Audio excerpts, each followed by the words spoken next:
내 며느리가 여행 가방 하나를 호스에 던져 넣고는 뒤도 돌아보지 않고 차를 몰아 떠나는 것을 보았다. 나는 호숫가로 달려가 온 힘을 다해 그 흠뻑 젖은 가방을 물속에서 건져 올렸다. 손이 너무 떨려 하마터면 다시 떨어뜨릴 뻔했다. 바로 그때 가방 안에서 둔탁한 소리가 들려 젖혔다. 제발 내가 생각하는 것이 아니기를. 나는 중얼거렸다. 떨리는 손가락으로 축축한 지퍼를 열려고 했었다. 지퍼는 뻑뻑하게 걸려고 했었다. 내 62년 생애 동안 한 번도 느껴보지 못한 전율이 느껴지는 광경이 내 눈앞에 펼쳐졌다. 나는 김영숙이다. 올해 63살이다. 8달 전 나의 유일한 아들 이민준을 가슴에 묻은 후로 이 호숫가 집에서 홀로 지내왔다. 한때 웃음과 추억으로 가득했던 이 집은 이제 너무 넓고 너무 조용하다. 어느 9월 오후 나는 툇마루에 앉아 차를 마시고 있었다. 그때 무언가가 내 시선을 사로잡았다. 내 며느리 박사연의 은빛찬란한 차가 비포장도로에 나타나 먼지를 일으켰다. 그녀는 미친 듯이 운전하고 있었다. 구불구불한 이 길에는 비정상적으로 빠른 속도였다. 무언가 잘못되었다는 불길한 예감이 스쳐 지나갔다. 나는 찻잔을 툇마루 난간에 내려놓고 눈을 가늘게 뜨고 더 자세히 보려 했었다. 박서연은 호숫가에서 급브레이크를 밟았다. 엔진은 채 꺼지지도 않은 채였다. 마치 누군가 뒤쫓아오는 것처럼 그녀는 차에서 뛰어내렸다. 그녀의 얼굴은 새빨갛게 상기되어 있었고 머리카락은 헝클어져 있었다. 그녀는 트렁크를 힘껏 열었는데 그 힘이 너무 강해 차문이 떨어져 나갈 것만 같았다. 바로 그때 나는 그 여행 가방을 보았다. 그 갈색 가죽 가방은 내가 그녀에게 결혼 선물로 주었던 것이었다. 네 꿈을 안고 어디든 가렴. 그때 나는 그렇게 말했다. 아, 내가 얼마나 순진했는지. 박사연은 여행 가방을 차에서 끌어냈다. 가방은 무거웠다. 그녀의 몸이 구부러지고 팔이 떨리는 모습에서 그 무게를 짐작할 수 있었다. 그녀는 긴장한 듯 죄책감 어린 눈빛으로 주위를 둘러보았다. 나는 그 눈빛을 영원히 잊을 수 없을 것이다. 사연아. 나는 툇마루에서 소리쳤지만 그녀는 듣지 못했거나 듣지 못한 척했다. 한 걸음 한 걸음이 버거운 듯 마치 그녀가 가방의 무게뿐 아니라 어떤 끔찍한 짐에 짓눌린 것만 같았다. 그녀는 가방을 한 번, 두 번 흔들더니 세 번째에 물속으로 던져 넣었다. 하는 충격음이 한낮의 고요를 갈랐다. 가방은 잠시 떠 있다가 서서히 가라앉기 시작했다. 박서연은 차로 달려갔다. 그녀는 시동을 걸었고 자갈 위에서 타이어가 찢어지는 듯한 소리를 내며 사라졌다. 나는 몇 초간 얼어붙었다. 내가 대체 무엇을 본 것인가? 서연이 여행 가방, 호수, 그녀의 행동에 담긴 절망. 한낮의 더위에도 불구하고 등골을 타고 한기가 솟구쳤다. 내 뇌가 무슨 일이 일어났는지 처리하기도 전에 다리가 먼저 움직였다. 나는 툇마루 계단을 뛰어내려 정원을 가로질러 비포장도로를 향해 달렸다. 호수는 약 100m 떨어져 있었다. 나는 지난 몇 년간 한 번도 내지 못했던 힘을 다했다. 호수는 약 100m 떨어져 있었다. 나는 지난 몇 년간도 내지 못했던 힘을 다해 달렸다. 그 여행 가방은 여전히 그곳에 조금씩 가라앉으며 떠 있었다. 가죽은 물에 흠뻑 젖어 색이 깊어지고 무거워져 있었다. 나는 망설임 없이 물속으로 들어갔다. 호수물은 생각보다 훨씬 차가웠다. 물은 무릎을 덮고 이내 허리까지 올라왔다. 호수 바닥에 지늘기 내 발을 빨아들였다. 물은 무릎을 덮고 호수 바닥에 지낼 발을 빨아들였다. 나는 팔을 뻗어 여행 가방의 손잡이를 잡고 힘껏 끌어당겼다. 믿을 수 없을 정도로 무거웠다. 바로 그때 나는 가방 안에서 희미하고 둔탁한 소리를 들었다. 내 피가 얼어붙는 듯했다. 안 돼, 설마, 제발, 내가 생각하는 것이 아니기를. 나는 더 빠르고 필사적으로 당겼다. 축축한 모래밭에 가방을 끌어다 놓고 그 옆에 무릎을 꿇었다. 손이 지퍼를 더듬었다. 뻑뻑하고 축축하고 녹슬어 있었다. 손가락은 계속 미끄러졌다. 손가락은 계속 미끄러졌다. 빨리 나는 이를 악물고 말했다. 눈물이 시야를 흐리기 시작했다. 가방 안을 들여다본 순간 세상이 멈추는 듯했다. 내 심장은 멎었고 숨이 목에 걸렸다. 나는 비명을 지르지 않기 위해 두 손으로 입을 막았다. 그곳에 촉촉한 하늘색 담요에 쌓여 아기가 있었다. 갓 태어난 아기였다. 너무나 작고 연약해서 미동도 하지 않았다. 입술은 파랗게 변해 있었고 피부는 밀랍처럼 창백했다. 눈은 굳게 감겨 있었다. 움직이지 않았다. 세상에, 안 돼. 손이 너무 떨려 아기를 제대로 안을 수조차 없었다. 나는 내가 미처 알지 못했던 부드러움으로 아기를 가방에서 들어올렸다. 차갑고 얼음장 같았다. 마치 모래주머니를 드는 것 같았다. 작은 머리는 내 손바닥에 쏙 들어왔다. 탯줄은 짧은 노끈으로 묶여 있었다. 노끈이었다. 의료용 클램프가 아니라 평범한 노끈. 마치 누군가 집에서 아무런 도움 없이 몰래 해치운 것처럼 보였다. 안 돼, 안 돼, 안 돼, 안 돼, 안 돼, 안 돼. 나는 계속해서 중얼거렸다. 나는 계속해서 중얼거렸다. 나는 아기의 가슴에 귀를 댔다. 죽은 듯한 침묵. 아기는 여전히 숨쉬고 있었다.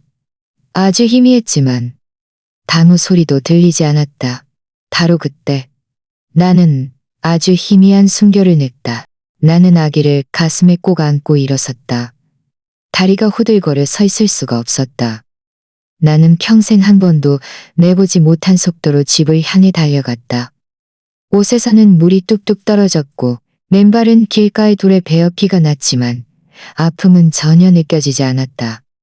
오직 공포만이, 오직 절박함만이 내 품에서 떨고 있는 이 작은 생명을 구해야 한다는 다울박한 욕구만 있었다. 나는 집으로 뛰어들어가 소리를 질렀다. 내가 무슨 소리를 질렀는지도 모른다. 어쩌면 살려줘 였을지도 어쩌면 세상에 였을지도 어쩌면 그저 의미 없는 비명이었을지도 모른다. 한 손으로는 아기를 안고 다른 손으로는 부엌에 있는 전화기를 움켜쥐었다. 나는 119를 눌렀다. 손가락이 버튼 위에서 미끄러져 전화기를 2번이나 떨어뜨릴 뻔했다. 119입니다. 무슨 긴급 상황이십니까? 여자 목소리가 들려왔다. 아기예요. 아기가 호수에서 아기를 찾았어요. 반응이 없어요. 차가워요. 파랗게 변했어요. 제발 사람을 보내주세요. 진정하시고 주소를 말씀해주세요, 부인. 나는 더듬거리며 이 도시의 주소를 말했다. 수화기 너머의 목소리는 아기를 평평한 곳에 눕히라고 지시했다. 나는 한 팔로 부엌 식탁 위에 모든 것을 쓸어냈다. 접시들, 서리들, 모든 것이 바닥으로 떨어졌다. 아무것도 중요하지 않았다. 나는 아기를 식탁 위에 눕혔다. 너무 작고, 너무 연약하고, 너무 미동도 하지 않는 아기. 아직 숨 쉬나요? 나는 물었다. 내 목소리는 내가 알아듣지 못할 정도로 날카로웠다. 아기 가슴이 움직이는지 보세요, 부인. 나는 응시했다. 아주 미세한, 거의 알아차릴 수 없는 움직임을 집중해서 관찰했다. 너무나 미세해서 가까이 다가가야만 볼 수 있었다. 네, 움직여요. 아주 희미하게요. 좋습니다. 잘 들으세요. 제가 안내해 드릴 겁니다. 따뜻한 수건을 가져와서 아기를 아주 조심스럽게 감싸주세요. 따뜻하게 해주세요. 구급차가 이미 출발했습니다. 나는 시키는 대로 했다. 욕실에서 수건을 가져왔다. 나는 서투르고 필사적인 움직임으로 아기의 작은 몸을 닦았다. 매 초가 한 세기처럼 길게 느껴졌다. 나는 아기를 따뜻한 수건으로 감쌌다. 다시 아기를 안아 품에 꼭 끌어안았다. 나도 모르게 흔들기 시작했다. 이것은 내가 잊었다고 생각했던 오래된 본능이었다. 버텨줘, 아가야. 나는 속삭였다. 제발 버텨줘. 그들이 곧 올 거야. 널 도우러 올 거야.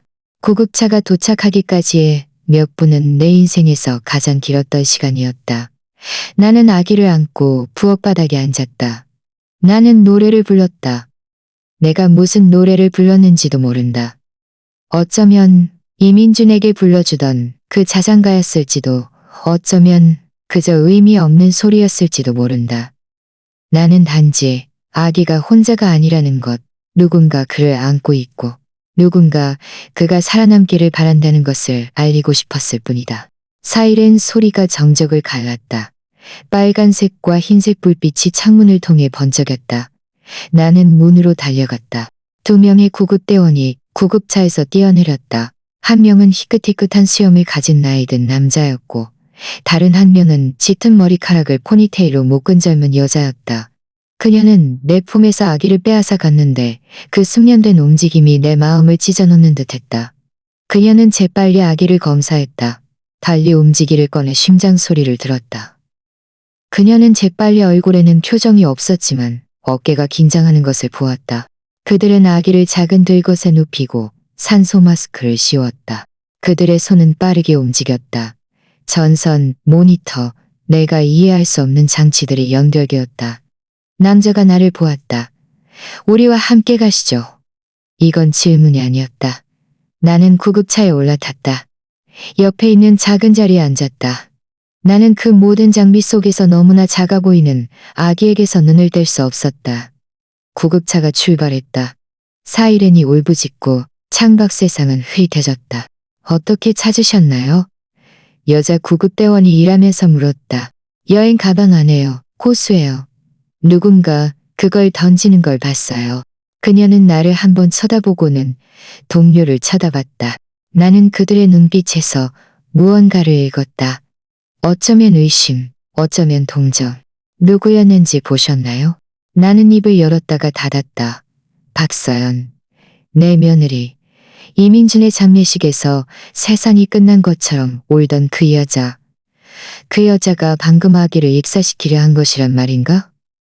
어떻게 그런 말을 입 밖으로 낼 수 있단 말인가? 나 자신조차 어떻게 믿을 수 있단 말인가? 네, 나는 마침내 말했다. 누구였는지 봤어요. 우리는 15분도 채 안 되어 서울종합병원 응급실에 도착했다. 문이 열리자 흰색과 초록색 가운을 입은 10여 명의 사람들이 들것을 에워쌌다. 그들은 숫자와 의료 용어를 외치며 명령했다. 그들은 아기를 이중문을 통해 밀고 들어갔다. 나는 따라가려 했지만 간호사 한 명이 나를 막았다. 부인, 여기 계셔야 합니다. 의사들이 바쁩니다. 저희가 정보가 필요합니다. 그녀는 나를 대기실로 안내했다. 베이지색 벽, 플라스틱 의자, 소독약 냄새.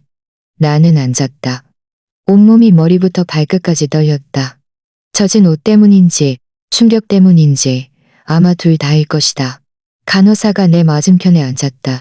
그녀는 그 구급대원보다 나이가 많았고 어쩌면 나와 비슷한 나이였을지도 모른다. 그녀의 눈가에는 친절한 주름이 잡혀 있었다. 명찰에는 간호사 김지은이라고 적혀 있었다. 무슨 일이 있었는지 전부 말씀해 주셔야 합니다. 그녀는 부드러운 목소리로 말했다.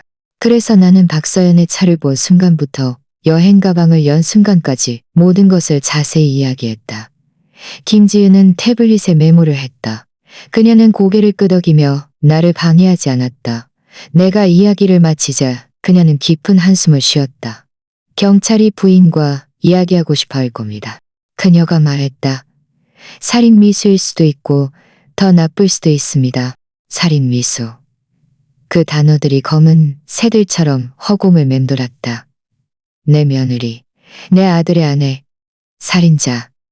나는 받아들일 수 없었다. 이해할 수 없었다. 김지은은 내 손을 잡았다. 부인께서는 옳은 일을 하셨습니다. 오늘 한 생명을 구하신 겁니다. 하지만 나는 그렇게 느끼지 않았다. 나는 그저 끔찍한 것을 발견했을 뿐이라고 느꼈다. 다시 어둠 속으로 밀어 넣을 수 없는 것. 모든 것을 영원히 바꿀 것. 2시간 후에야 의사가 나에게 말을 걸었다. 그는 젊었고 35살쯤 되어 보였다. 그는 깊은 다크서클이 있었고 손에서는 소독 비누 냄새가 났다. 아기는 현재 안정된 상태입니다. 그가 말했다.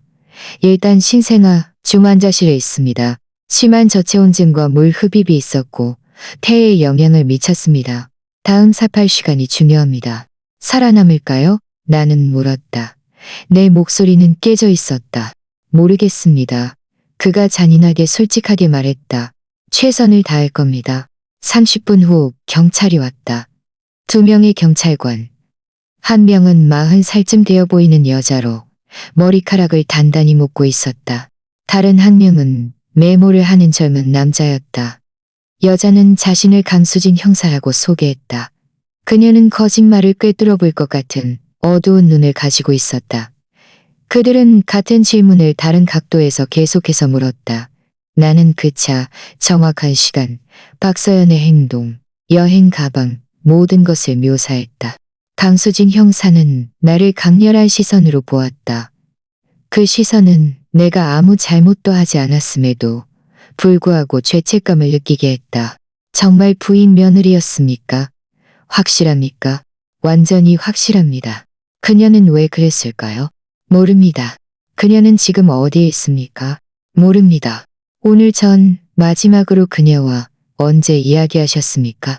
3주 전, 내 아들 기일에요. 강수진 형사는 무언가를 적었고 동료와 눈빛을 교환했다. 내일 경찰서로 오셔서 정식 진술을 해주셔야 합니다. 그리고 어떤 상황에서도 박서연 씨와는 연락하지 마십시오. 아시겠습니까? 나는 고개를 끄덕였다. 그녀에게 무슨 말을 할 수 있단 말인가? 왜 아기를 죽였니? 왜 그를 쓰레기처럼 호수에 던졌니? 왜? 왜? 왜? 경찰관들은 떠났고 김지은은 담요와 따뜻한 차 한 잔을 들고 돌아왔다. 나는 집에 가서 쉬고 옷을 갈아입어야 했지만 갈 수 없었다. 그 아기를 병원에 홀로 둘 수 없었다. 내가 품에 안고 마지막 희망의 숨결을 불어넣었던 그 아기를. 나는 대기실에 남았다. 김지은은 병원 창고에서 내게 옷을 가져다 주었다. 간호사 바지와 내게 너무 큰 티셔츠였다. 나는 화장실에서 옷을 갈아입었다. 거울 속 나를 보았다. 한낮의 10년은 늙어버린 것 같았다. 그날 밤 나는 잠들지 못했다. 나는 플라스틱 의자에 앉아 시계를 응시했다. 1시간마다 일어나 아기의 상태를 물었다. 간호사들은 모두 같은 대답을 했다. 안정적입니다. 위독하지만 여전히 싸우고 있습니다. 새벽 3시 스님 한 분이 나타났다. 누군가 그에게 연락한 것이 분명했다. 그는 조용히 내 옆에 앉았다. 오랫동안 아무 말도 하지 않았다. 그는 그저 그곳에 있어 주었다. 때로는 그것이 필요한 전부다. 지옥 속에서 혼자가 아니라는 증거. 부처님은 우리를 여러 가지 방식으로 시험하십니다. 그가 마침내 말했다. 이건 시험 같지 않아요. 내가 대답했다. 이건 저주예요. 그는 고개를 끄덕이며 내 말을 반박하려 하지 않았다. 나는 어떤 설교보다도 그것에 감사했다. 해가 뜨기 시작할 때 나는 모든 것이 되돌릴 수 없다는 것을 알았다. 나는 선을 넘었다. 나는 못 본 척할 수 없는 것을 보았다. 앞으로 무슨 일이 일어나든 나는 그것을 직면해야 했다. 왜냐하면 그 아기, 옆방에서 숨 한 번 한 번을 위해 싸우고 있는 그 작은 생명은 이제 나의 책임이 되었기 때문이다. 이것은 내가 선택한 것이 아니었지만 그를 물속에서 구한 후에는 그를 버릴 수도 없었다. 날이 밝았다.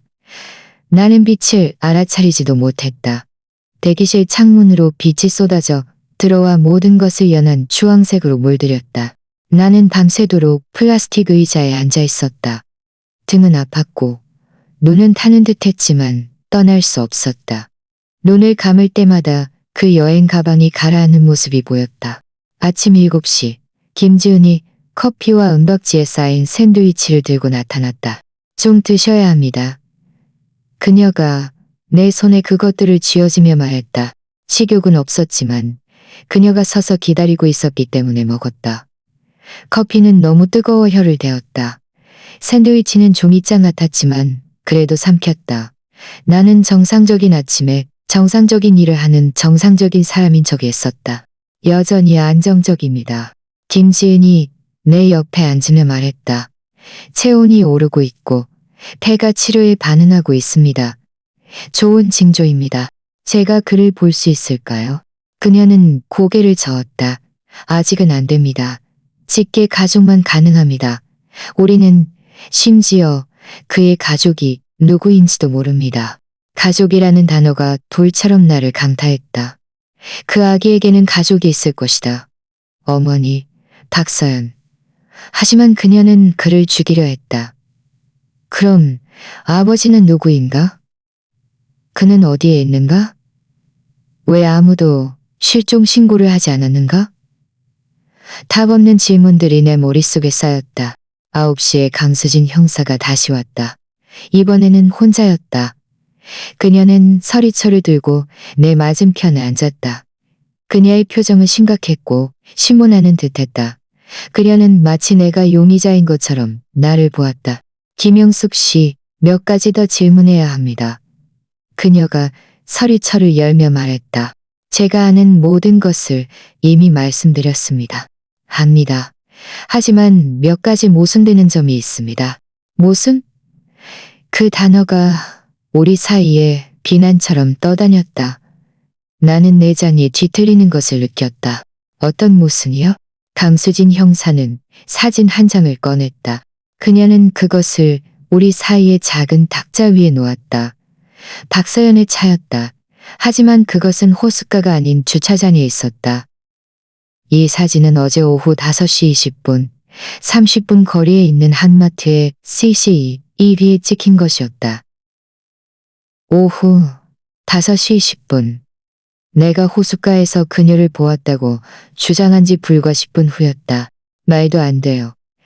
나는 사진을 자세히 보았다. 그녀의 차였다. 번호판도 똑같았다. 하지만 이건 불가능해요. 뭔가 잘못된 게 분명해요. 내가 그녀를 봤어요. 나는 그곳에 있었어요. 그녀가 여인 가방을 던지는 걸 봤어요. 나는 말했다. 나는 확신했지만 내 목소리는 이제 설득력이 없게 들렸다. 강수진 형사는 몸을 앞으로 숙였다. 김영숙 씨, 저에게 솔직하게 말씀해 주셔야 합니다. 부인과 박서일 씨의 관계는 어떻습니까? 잘 지냈습니까? 맞다. 이것이 진짜 질문이었다. 경찰이 나타난 순간부터 기다리던 질문. 우리는 잘 지내지 못했어요. 나는 인정했다. 우리는 한 번도 잘 지낸 적이 없어요. 이민준이 그녀를 내게 소개한 날부터 나는 그녀에게 문제가 있다는 것을 알았어요. 그녀는 너무 완벽하고 너무 계산적이었고 이민준이 엔지니어로 버는 돈에 너무 관심이 많았어요. 우리는 친밀하지 않았어요. 아들의 죽음을 그녀 탓으로 돌리는 것은 아닙니까? 뭐라고요? 내 목소리는 너무 크고 너무 방어적이었다. 아주 간단한 질문입니다. 이민준 씨의 죽음을 박서연 씨의 탓으로 돌리는 것은 아닙니까? 그 사고, 모두가 그렇게 불렀다. 이민준과 박서연은 저녁 식사 후 집으로 돌아오는 길이었다. 비가 내리고 있었고 차가 미끄러져 나무를 들이받았다. 이민준은 현장에서 사망했고 박서연은 경미한 찰과상만 입었다. 나는 항상 이상하다고 생각했다. 너무 우연에 일치하고 생각했다. 하지만 증거는 없었다. 그저 아들을 잃은 어머니가 비난할 대상을 찾고 있었을 뿐이었다. 이것이 그 아기와 무슨 상관인지 모르겠습니다. 나는 말했다. 아주 큰 상관이 있습니다. 강수진 형사가 서리철을 다듬며 말했다. 우리가 박서연 씨를 찾을 수 없기 때문입니다. 그녀는 실종되었습니다.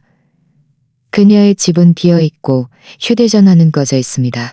그리고 부인만이 어제 그녀를 보았다고 주장하는 유일한 사람입니다. 그녀의 말이 내 몸에 얼음물처럼 쏟아졌다. 그녀는 나를 비난하고 있었다. 명시적으로 말하지는 않았지만 암시는 분명했다. 그녀는 내가 이 모든 것을 조작했다고 생각하고 있었다. 내가 다른 방식으로 아기를 찾은 다음 복수심에 박서연에게 죄를 뒤집어 씌웠다고 생각하고 있었다. 저는 거짓말하지 않았습니다. 나는 이를 악물고 말했다. 제가 본 것이 전부입니다. 그렇다면 우리는 박서연 씨를 가능한 한 빨리 찾아야 합니다. 왜냐하면 그녀가 이 아기의 어머니라면 그녀는 엄청난 위험에 처해 있기 때문입니다. 만약 그녀가 어머니가 아니라면 우리는 풀어야 할 더 큰 미스터리를 가지고 있습니다. 강수진 형사는 일어섰다. 그녀는 자신의 전화번호가 적힌 명함을 내게 건넸다. 다른 생각나는 것이 있으면 어떤 세부 사안이라도 전화 주세요. 그녀는 떠났고 나에게 답보다 더 많은 질문을 남겼다. 나는 명함을 쥐고 서 있었다. 내가 미쳐가는 것은 아닌가 의심했다. 나는 분명 박서연을 보았다. 나는 확신했다. 하지만 이제 의심이 독처럼 스며들고 있었다. 만약 내가 착각한 것이라면? 만약 다른 사람이었다면? 만약 내 슬픔과 원한이 내가 보고 싶은 것을 보게 만든 것이라면? 스님은 정오에 다시 오셨다. 그는 손에 염주를 들고 있었다. 기도합시다. 그가 물었다. 나는 그다지 신앙심이 깊지 않았다. 한 번도 그래 본 적이 없었다. 하지만 그 순간 나는 나 자신보다 더 강한 어떤 힘이 필요했다. 이 모든 것 속에서 내가 혼자가 아니라는 것을 말해줄 어떤 것. 나는 고개를 끄덕였다. 우리는 함께 낮은 목소리로 기도했다.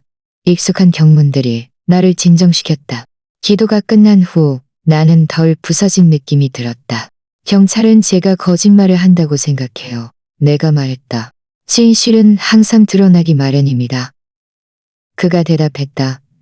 시간이 걸릴지라도. 하지만 우리는 시간이 없었다. 그 아기는 목숨을 걸고 싸우고 있었고 어딘가에서 박서연은 숨어 있거나 도망치고 있거나 다음 행동을 계획하고 있었다. 오후 3시 다른 의사가 나를 찾아왔다. 이번에는 나이든 여자 의사였고 두꺼운 안경을 쓰고 심각한 표정이었다. 아기를 위한 몇 가지 검사를 위해 부인의 허락이 필요합니다. 그녀가 말했다. 저는 그의 가족이 아닙니다. 압니다. 하지만 부인만이 현재 책임을 질 수 있는 유일한 사람입니다. 사회복지사가 오고 있지만 그 전에 우리는 조치를 취해야 합니다. 혈액 검사가 필요합니다. 아기에게 어떤 의료 문제가 있는지, 약물에 노출되었는지, 우리가 발견하지 못한 부상이 있는지 알아야 합니다. 나는 서류에 서명했다. 자세히 읽지도 않았다. 그저 그를 구하기 위해 필요한 모든 것을 해주기를 바랐다. 2시간 후 사회복지사 윤지수가 나타났다. 그녀는 젊었다. 이 일에는 너무 젊다고 생각했다. 어쩌면 25살쯤 되었을까. 짧은 머리에 회색 정장을 입고 전문적인 미소를 짓고 있었지만 미소는 눈에 닿지 않았다. 김용숙 씨. 그녀가 내 옆에 앉으며 말했다. 부인의 상황에 대해 몇 가지 질문을 해야 합니다. 부인께서 아기를 발견하셨다는 것을 알고 있습니다. 똑같은 이야기, 똑같은 질문. 하지만 윤지수는 달랐다. 그녀는 의심스러운 눈빛으로 나를 보지 않았다. 그녀는 동정, 어린 눈빛으로 나를 보았다. 어떤 면에서는 그것이 더 나빴다. 혼자 사십니까? 그녀가 물었다. 네? 안정적인 수입이 있습니까? 네. 남편의 연금과 약간의 저축이 있습니다. 전과가 있습니까? 없습니다. 정신건강 문제가 있습니까? 우울증, 불안증? 나는 망설였다. 이민준이 죽은 후 3개월 동안 항우울제를 복용했다. 내 의사는 그것이 정상이라고 말했다. 슬픔은 때때로 약물의 도움이 필요하다고. 기분이 나아졌을 때 약을 끊었다. 아들이 죽은 후 우울증을 앓았습니다. 나는 인정했다. 하지만 지금은 괜찮습니다. 윤지수는 무언가를 적었다. 나는 그녀가 무엇을 적는지 볼 수 없었다. 이 아기는 병원에서 퇴원하면 임시 가정이 필요할 겁니다. 그녀가 말했다. 만약 그가 퇴원할 수 있다면요. 사회복지국은 자격 있는 위탁 가정을 찾을 겁니다. 그동안 그는 정부의 보호를 받게 될 겁니다. 정부의 보호. 그 말들이 내 안에 무언가를 파괴했다. 내가 품에 안고 첫 생명의 숨결을 불어넣었던 그 아기가 낯선 사람들에게, 시스템에, 그를 또 하나의 서류철, 또 하나의 번호로 여기는 사람들에게 넘겨질 것이란 말인가? 제가 원한다면요? 말이 채 나오기도 전에 내 입에서 튀어나왔다. 제가 그를 돌보고 싶다면요? 윤지수는 놀라서 나를 보더니 이내 의심스러운 표정을 지었다. 김영숙 씨, 부인께서는 이미 63살이십니다. 부인께서는 자격 있는 양육자가 아닙니다. 부인께서는 이 아기와 어떤 법적 관계도 없으시며 현재 진행 중인 형사수사에 연루되어 있습니다. 저는 아무 잘못도 하지 않았습니다. 저는 그의 생명을 구했습니다. 압니다. 하지만 이 시스템에는 절차가 있습니다. 아이의 최선의 이익이 최우선입니다. 솔직히 말씀드리자면 부인의 연세와 최근의 정서적 상태는 저희가 고려해야 할 요소입니다. 나는 뺨을 맞은 듯한 기분이 들었다. 너무 늙었다. 너무 불안정하다. 너무 부서졌다. 어쩌면 그녀의 말이 맞을지도 모른다. 어쩌면 내가 이렇게 생각하는 것이 미친 짓일지도 모른다. 하지만 눈을 감을 때마다 보이는 것은 그 연약한 작은 몸이었다. 나는 이 세상에 그를 나만큼 사랑할 수 있는 사람은 아무도 없다는 것을 알았다. 그날 밤 나는 36시간 만에 처음으로 집에 돌아왔다. 김지은이 나를 설득했다. 그녀는 내가 샤워를 하고 진짜 침대에서 자야 한다고 말했다. 아기는 괜찮을 것이고 무슨 일이 생기면 전화할 것이라고. 집으로 운전해 갈 때 해가 지고 있었다. 호수는 내 오른쪽에서 반짝였다. 나는 박서연을 보았던 그곳에 차를 세웠다. 여행 가방을 건져 올린 그곳에 나는 차에서 내려 호숫가로 걸어갔다. 여행 가방은 이미 사라지고 없었다. 경찰이 증거물로 가져간 것이었다. 하지만 나는 그것이 있던 자리를 선명하게 볼 수 있었다. 진흙에 남은 내 발자국을 볼 수 있었다. 내 발자국을 볼 수 있었다. 나는 밤이 내릴 때까지 그곳에 서서 과연 진실을 알 수 있을까? 박서연이 어딘가에서 지켜보고 있을까? 바로 그때 내 전화가 울렸다. 병원에서 걸려온 전화였다. 내 심장이 멎는 듯했다. 김영숙 씨, 김지은입니다. 당장 병원으로 돌아오셔야 합니다. 나는 병원으로 운전해 갔다. 가속함에 달렸다. 핸들을 잡은 손은 떨렸고 심장 소리는 엔진 소리를 압도했다. 김지은은 전화로 자세한 내용을 알려주지 않았다. 그저 지금 돌아오세요라고만 말했다. 그 두 단어만으로도 내 머릿속은 최악의 시나리오로 가득 찼다. 아기가 충분히 빠르지 못해서 아기가 죽었다. 틀림없이 그럴 것이다. 그렇지 않다면 왜 그렇게 급하게 나를 부르는가? 그는 이틀 동안 싸웠지만 나는 아무렇게나 차를 주차했다. 주차 공간 2개를 차지한 채였다. 나는 응급실 문으로 달려갔다. 김지은이 입구에서 나를 기다리고 있었다. 그녀의 표정은 심각했지만 다른 무언가가 있었다. 내가 해독할 수 없는 무언가가 살아있습니다. 그녀가 내가 무슨 생각을 하는지 아는 것처럼 즉시 말했다. 아기는 살아있습니다. 하지만 저와 함께 가셔야 합니다. 그녀는 내가 모르는 복도를 지나 나를 데려갔다. 우리는 엘리베이터를 타고 3층으로 올라갔다. 신생아 중환자실을 지나 계속 걸었다. 마침내 우리는 작은 회의실에 도착했다. 안에는 강수진 형사, 윤지수, 그리고 내가 모르는 남자가 앉아 있었다. 그는 나이가 좀 있었고 60살쯤 되어 보였다. 짙은 양복을 입고 안경을 쓰고 있었다. 그는 변호사 같은 얼굴을 하고 있었다. 앉으시죠. 강수진 형사가 의자를 가리키며 말했다. 나는 앉았다. 다리가 젤리처럼 물렁거렸다. 그들은 모두 강렬한 시선으로 나를 보았고 나는 도망치고 싶었다. 아기의 DNA 분석 결과를 받았습니다. 강수진 형사가 말했다. 그녀의 말이 돌처럼 물에 던져졌다. DNA? 왜 그런 것을 하는가? 무엇을 찾고 있는가? 그래서요? 침묵이 견딜 수 없게 되자 내가 물었다. 강수진 형사는 양복을 입은 남자와 눈빛을 교환했다. 그가 고개를 끄덕였다. 그는 서류철을 열어 몇 장의 인쇄된 종이를 꺼냈다.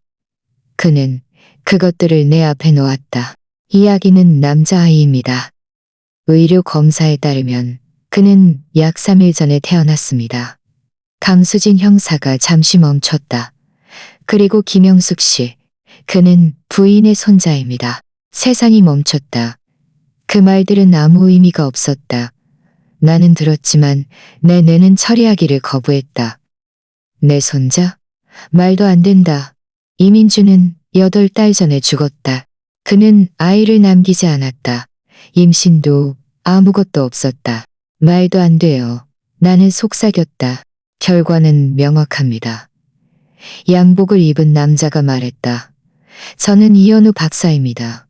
겁의 유전학 전문가입니다.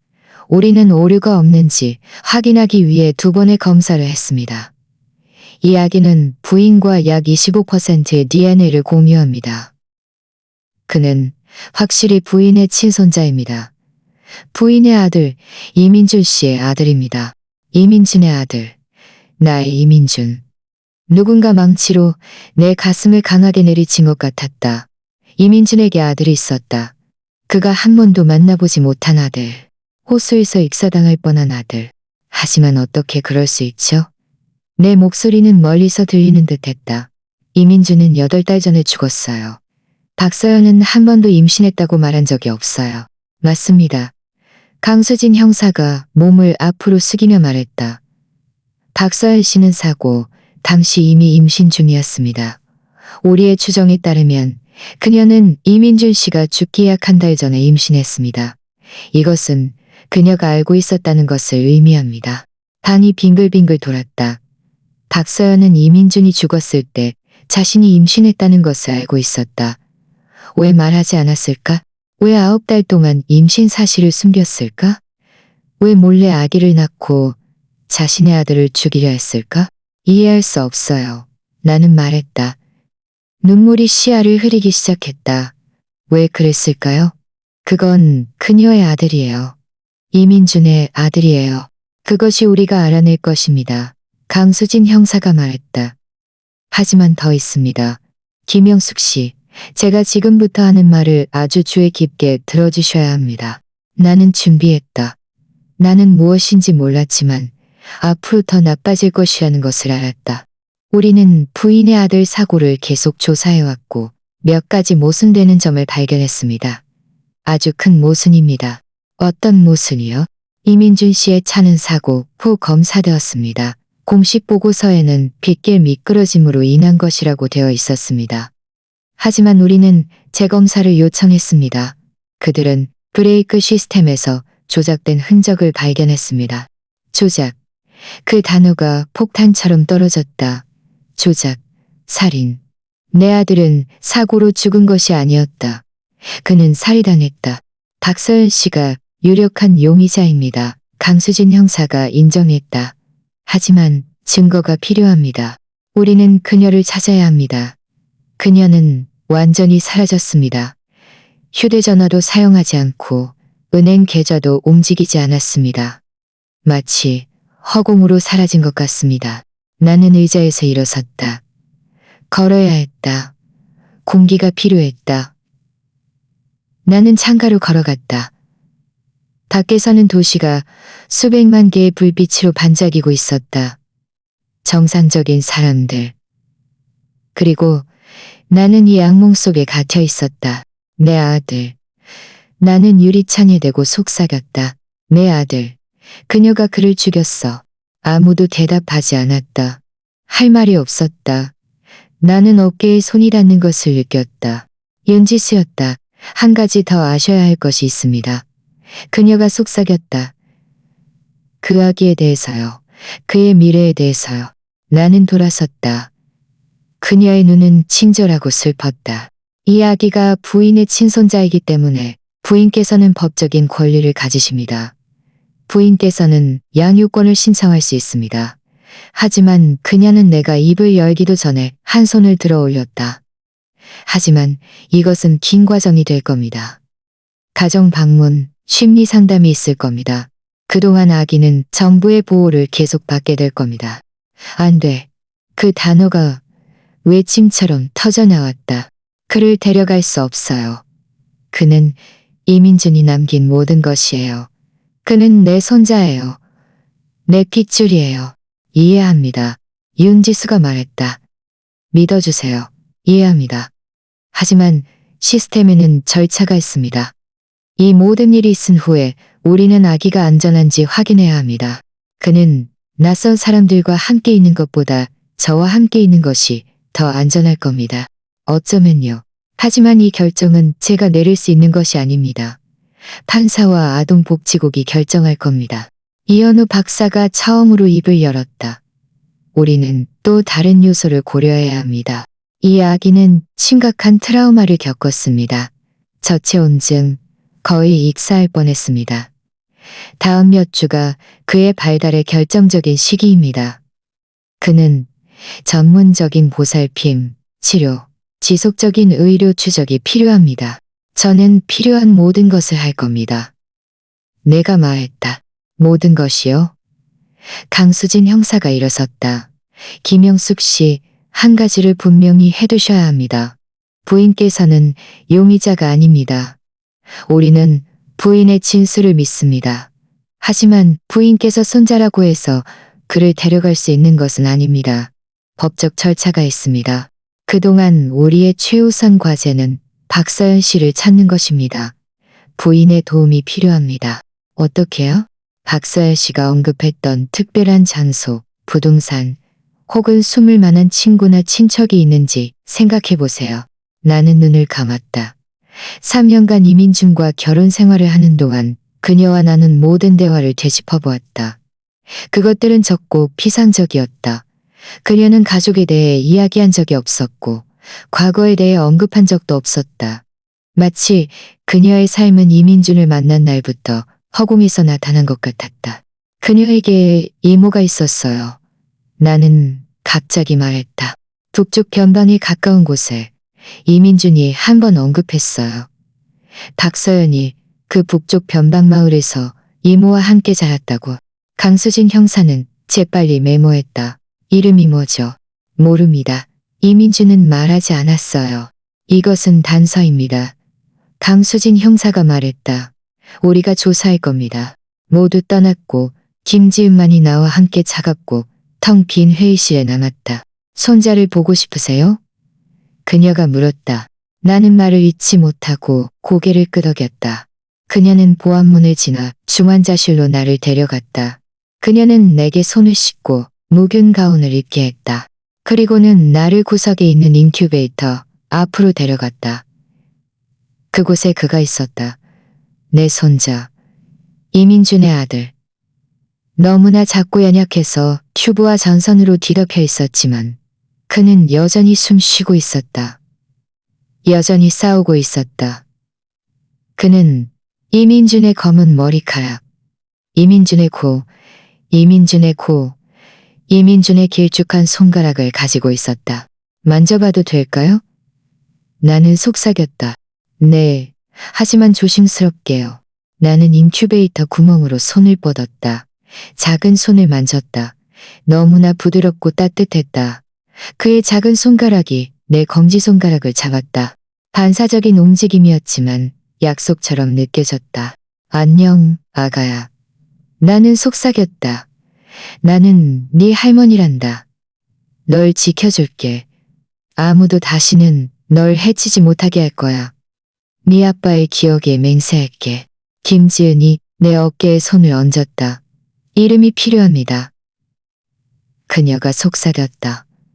병원 기록을 위해 우리가 어머니를 찾을 때까지 또는 판사가 결정할 때까지 이민준은 처사들에게 우진이라는 이름을 지어주고 싶어 했다. 내 아버지처럼. 그는 한 번 크리스마스 저녁 식사 때 내게 말했다. 아들을 낳으면 우진이라고 부를 거예요. 우진. 나는 말했다. 그의 이름은 우진이에요. 나는 밤새도록 그곳에 앉아 인큐베이터 옆에 앉아 그의 손을 잡고 이민준에게 불러주던 노래를 불러주었다. 내가 줄 수 있을지 모르는 미래를 약속했다. 하지만 어쨌든 약속했다. 왜냐하면 이제 나는 진실을 알았기 때문이다. 이 아기는 내가 우연히 발견한 낯선 사람이 아니었다. 그는 내 핏줄이었다. 내 가족이었다. 내 가족이었다. 살해당한 내 아들이 남긴 모든 것이었다. 나는 아무도 그를 내게서 빼앗아가지 못하게 한 자. 다음 며칠은 관료주의의 지옥이었다. 나는 매일 아침 5시에 일어나 샤워하고 옷을 입고 병원으로 운전해 가서 하루 종일 우진이의 인큐베이터 옆에 앉아 있었다. 오후에는 변호사, 사회복지사, 경찰 등 여러 방문객을 만났다. 모두 서류철을 들고 모두 질문을 하고 모두 내가 내 손자를 키울 자격이 있는지 결정하려 했다. 윤지수가 3일째 되는 날 요구 사항 목록을 들고 나타났다. 그녀는 정기 설명서를 읽는 것처럼 단조로운 목소리로 읽었다. 부인께서는 신원조회서, 완전한 심리평가서, 건강검진서, 수입증명서, 주택검사서, 그리고 가족이 아닌 최소 3명의 추천서가 필요합니다. 또한 40시간짜리 아기 돌봄 과정을 이수해야 합니다. 40시간?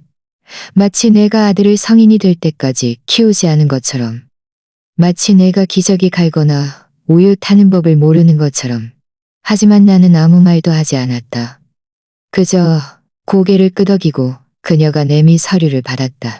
이 모든 것이 얼마나 걸리나요? 내가 물었다. 운이 좋으면 6주입니다. 운이 나쁘면요? 석 달입니다.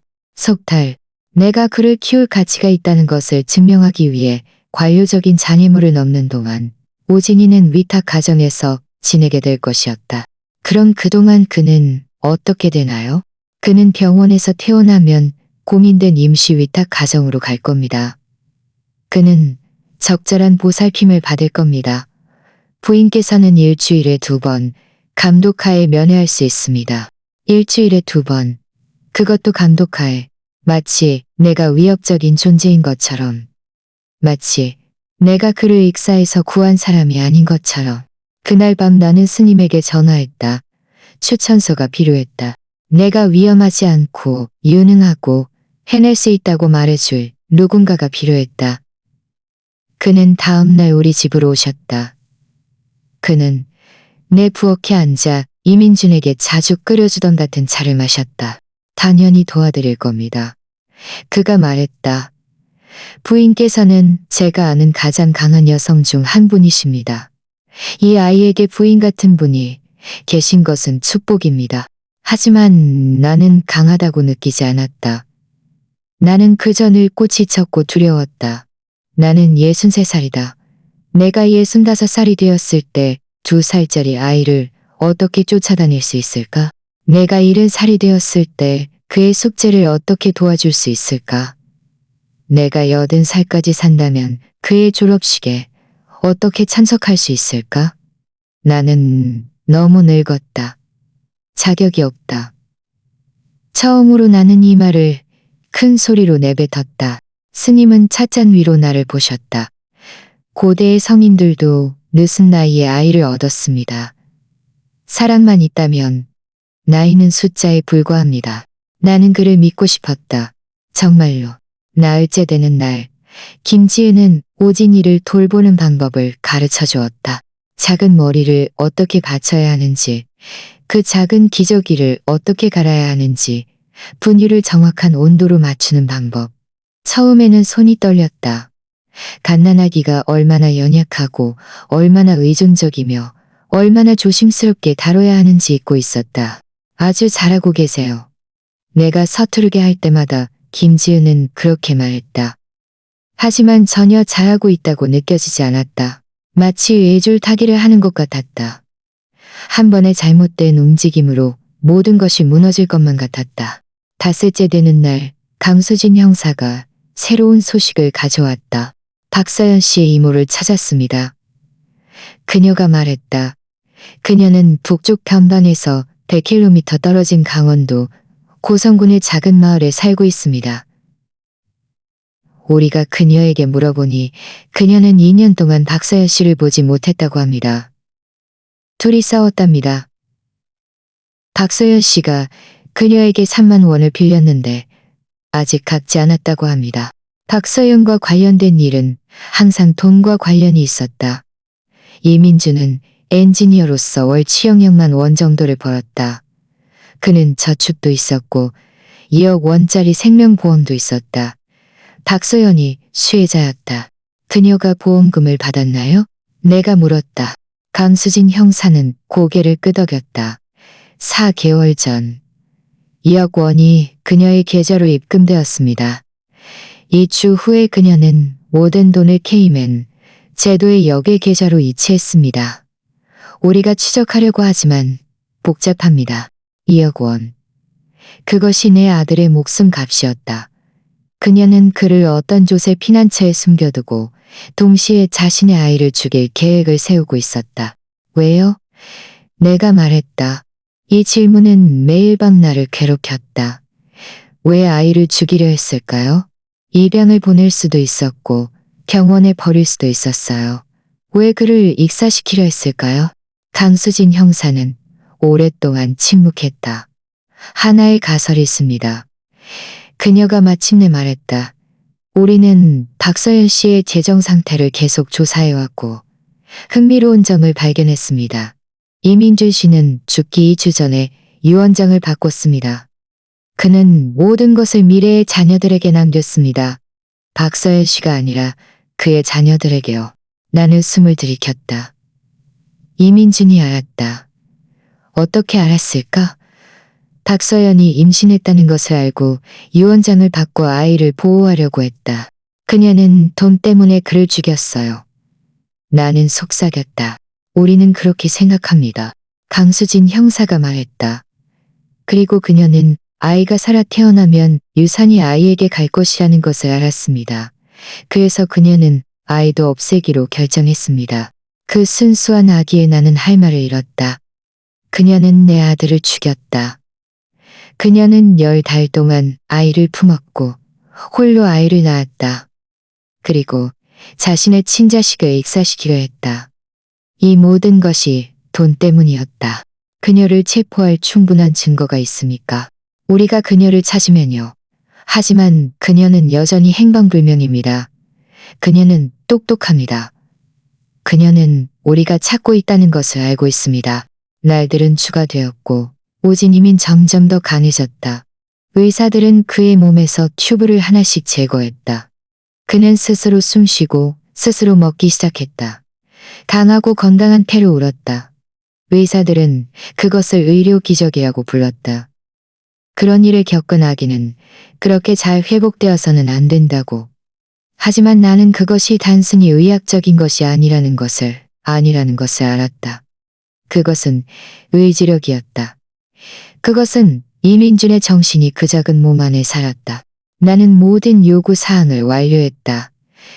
신원 조사는 깨끗했다. 건강검진은 내 나이에 비해 건강하다고 나왔다. 심리평가는 더 어려웠다. 안경을 쓴 젊은 여자가 3시간 동안 내게 질문을 했다. 아들의 죽음을 어떻게 극복하셨습니까? 박사일 씨에 대해 어떻게 느끼십니까? 이 아기를 이민준 씨의 대체물로 사용하려는 것은 아닙니까? 마지막 질문은 나를 화나게 했다. 저는 아무도 대체하지 않습니다. 그것은 다릅니다. 그것은 다릅니다. 그것은 다릅니다. 주택 검사는 굴욕적이었다.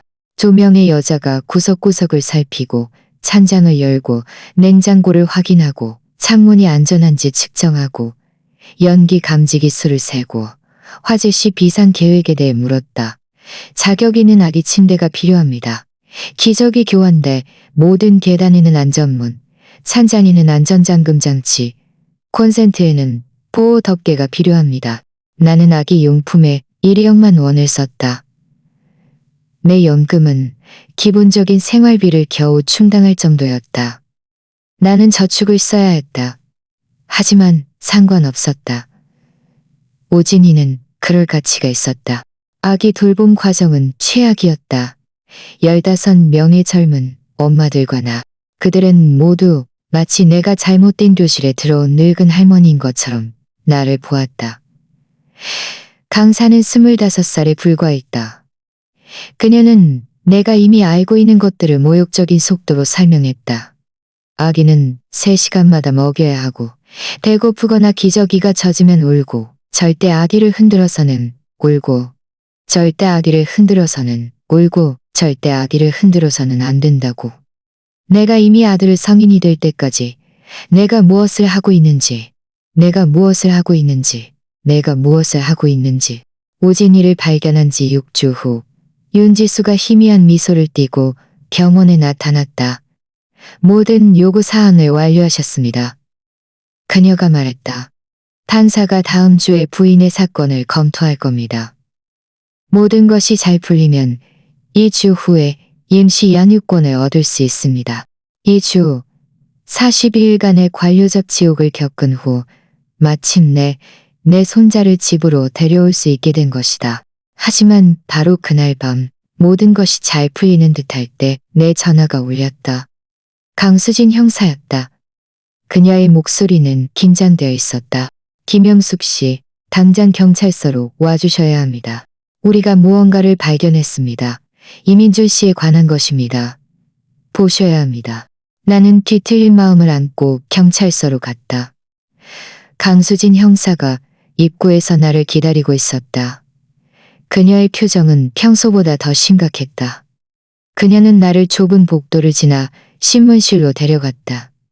탁자 위에는 종이 상자가 놓여 있었고 그 안에서 나는 이민준의 유품을 알아보았다.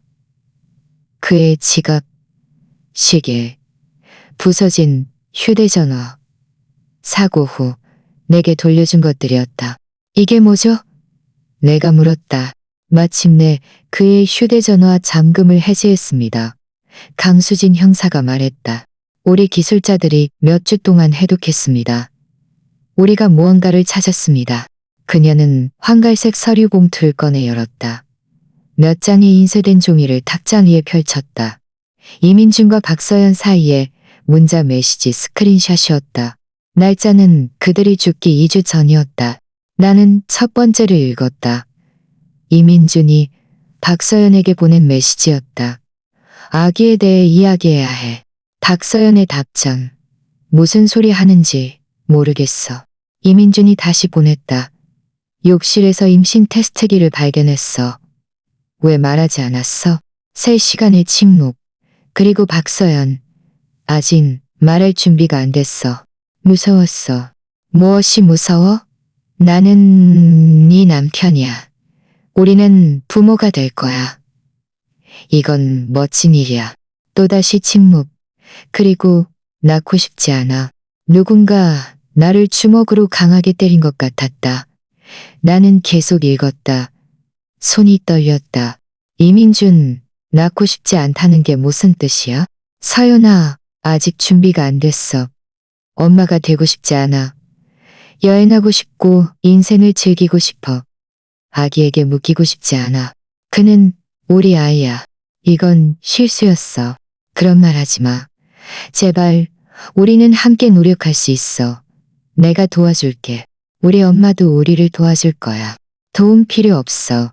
내 인생을 되찾고 싶어. 메시지 내용은 점점 더 격렬해졌다. 이민주는 간청했고 박서연은 저항했다. 내가 마지막 대화 부분을 읽을 때까지 사고가 나기 전날이었다. 서연아, 변호사와 이야기했어. 만약 네가 이 아이를 원하지 않기로 결정하면 나는 너와 이혼할 거야. 네가 아이를 낳고 싶지 않다면 나는 완전한 양육권을 위해 싸울 거야. 나는 네가 내 아이를 해치게 두지 않을 거야. 이민준, 후회하게 될 거야. 서연아, 지금 날 위협하는 거야. 답장이 없었다. 다음 날 이민준은 죽었다. 내 손에서 종이가 떨어졌다. 눈물이 통제할 수 없이 뺨을 타고 흘러내렸다. 그녀가 그를 죽였어. 나는 말했다. 그녀가 그를 죽였어. 그 아이를 보호하려고 했기 때문에 우리는 그렇게 생각합니다. 강수진 형사가 말했다. 그리고 더 있습니다. 우리는 박서연 씨의 그 주 통화 기록을 확인했습니다. 그녀는 최준호라는 자동차 정비사에게 3번 전화했습니다. 우리가 그를 데려와 신문했습니다. 그가 뭐라고 했나요? 처음에는 아무 말도 하지 않았습니다. 하지만 우리가 사고 전날 박서연 씨가 그에게 2억명만 원을 송금한 은행 기록을 보여주자 그는 말하기 시작했습니다. 그는 박서연 씨가 이민준 씨의 브레이크를 조작해달라고 돈을 지불했다고 인정했습니다. 나는 역겨움을 느꼈다. 앉아야만 했다. 박서연이 모든 것을 계획했다. 그녀는 청부살인을 조사하여 내 아들을 죽였고 모든 것을 사고처럼 보이게 했다. 최준호는 왜 그랬을까요? 빚 때문에요. 그는 도박을 했고 사채업자에게 50명만 원을 빚지고 있었습니다. 박서연 씨가 그에게 먼저 2억명만 원을 주고 일이 성공하면 3억명만 원을 더 주기로 했습니다. 그는 동의했습니다. 그는 이제 살인 공모 혐의로 체포되었습니다. 그럼 박서연은요? 우리는 그녀에게 1급 살인과 이민준 씨에 대한 살인 미수, 그리고 오진이에 대한 살인 미수 혐의로 체포영장을 발부했습니다. 하지만 아직 그녀를 찾지 못했습니다. 그녀는 유령 같습니다. 나는 그 차가운 방에 앉아 이 모든 것을 소화했다. 내 아들은 자신의 아이를 보호하다 죽었고 그 아이는 이제 병원에서 생명을 위해 싸우고 있었다. 그의 친어머니조차 그를 죽이려 했기 때문에 이 모든 것의 잔인함은 견딜 수 없었다. 이제 어떻게 되나요? 내가 물었다. 우리는 계속 찾을 겁니다. 우리는 그녀의 사진을 모든 공항, 모든 국경에 보냈습니다. 병원에는 그녀가 외모를 바꾸려 할 경우를 대비한 경고를 보냈습니다. 누군가는 그녀를 알아볼 겁니다. 아무도 영원히 사라질 수 없습니다. 하지만 나는 그렇게 확신하지 않았다. 박서연은 내가 생각했던 것보다 더 똑똑하고 더 냉혈한 사람이었다. 만약 그녀가 이민준을 죽일 계획을 그렇게 세밀하게 세울 수 있었다면 그녀는 탈출 계획도 똑같이 치밀하게 세웠을 가능성이 높았다. 나는 그날 밤 병원으로 돌아왔다. 나는 오진이의 인큐베이터 옆에 앉아 잠든 그를 잡았다. 너무나 순수했고 주변의 공포를 전혀 알지 못했다. 그의 존재는 그의 아버지에게 목숨을 바치게 했고 그의 어머니는 그를 죽이려 했다. 그리고 나는 그와 그를 서류철로만 여기는 시스템 사이를 막는 모든 것이었다. 네 아빠는 널 아주 많이 사랑했어. 나는 그에게 속삭였다. 널 지키기 위해 죽었어. 나는 그가 시작한 모든 것을 끝낼 거야. 약속해. 김지은이 커피를 들고 나타났다. 그녀는 내 옆에 조용히 앉았다. 문자 메시지 이야기를 들었습니다. 그녀가 마침내 말했다. 정말 유감입니다. 이민준이 그렇게 강할 줄 몰랐어요. 내가 말했다. 그는 항상 온화하고 친절했지만 그 문자 메시지 속에서 그는 아들을 위해 싸울 준비가 된 전사 같았어요. 사랑은 사람을 그렇게 만들죠. 그녀가 말했다. 사랑은 당신을 생각보다 더 강하게 만들어요. 그녀의 말이 옳았다. 나 자신도 느끼고 있었다. 나는 나 자신을 특별히 강하다고 생각해 본 적이 없었다. 하지만 이제 나는 시스템에 맞서고 시간에 맞서고 도망친 살인범에 맞서고 있었다. 이 모든 것이 이 아이를 위해서였다. 다음 며칠은 준비 기간이었다. 나는 이민준의 방을 오진이의 방으로 바꿨다. 록밴드 포스터, 축구 트로피, 대학 사진을 치웠다. 벽은 부드러운 노란색으로 칠했다. 새아기 침대, 기저귀 교환대, 자장가를 틀어주는 모빌을 조립했다. 내 아들의 성전을 해체하는 것은 고통스러웠지만 필수적인 일이었다. 오진이는 살아있었고 자랄 공간이 필요했다.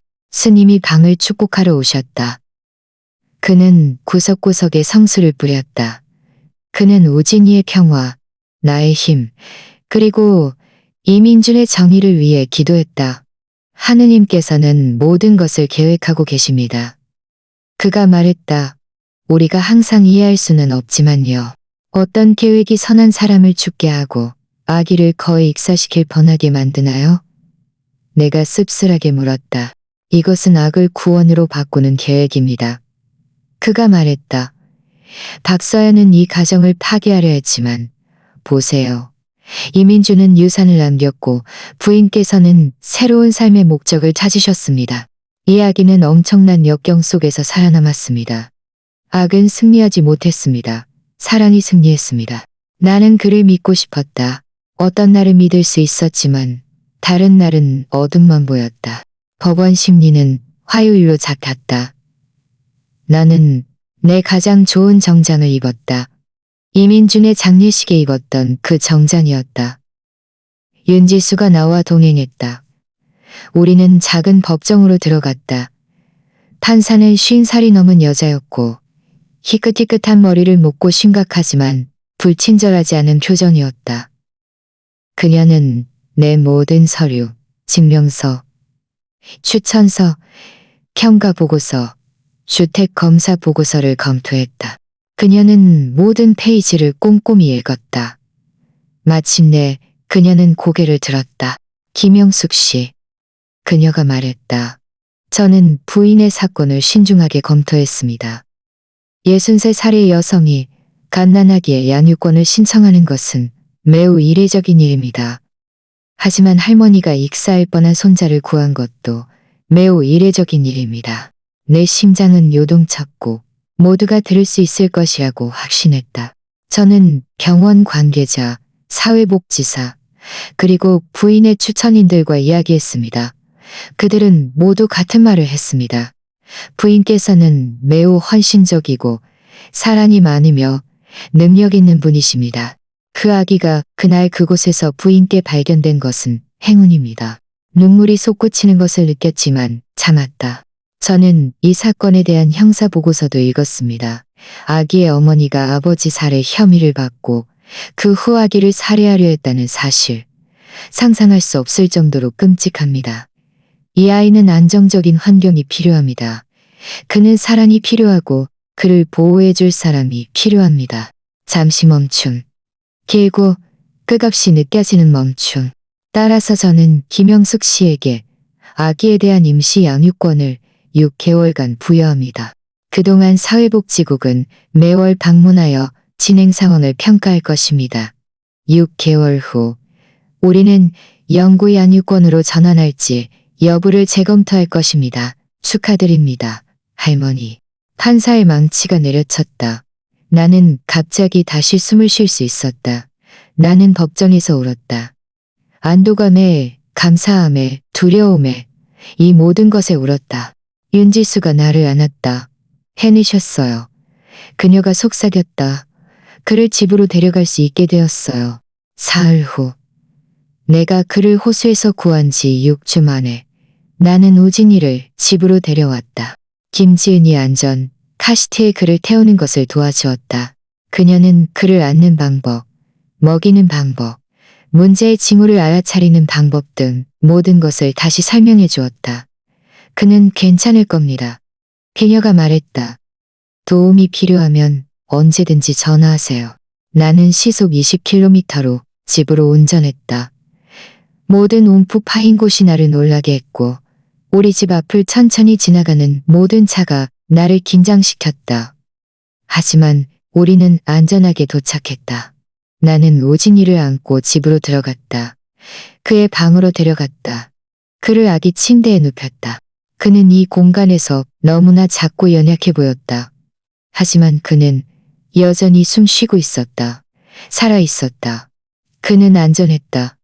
당분간은 안전했다. 우진이와 함께 집에서 보낸 처음 몇 주는 내 인생에서 가장 힘든 시간이었다. 갓난아기를 돌보는 것이 얼마나 힘든지 잊고 있었다. 잠 못 드는 밤, 이유 없는 울음, 잘못할까봐 끊임없이 두려워하는 마음. 30살 때는 젊은 활력으로 이민준을 키웠지만 63살에는 밤샘이 나를 지치게 만들었다. 하지만 순수한 마법의 순간들도 있었다.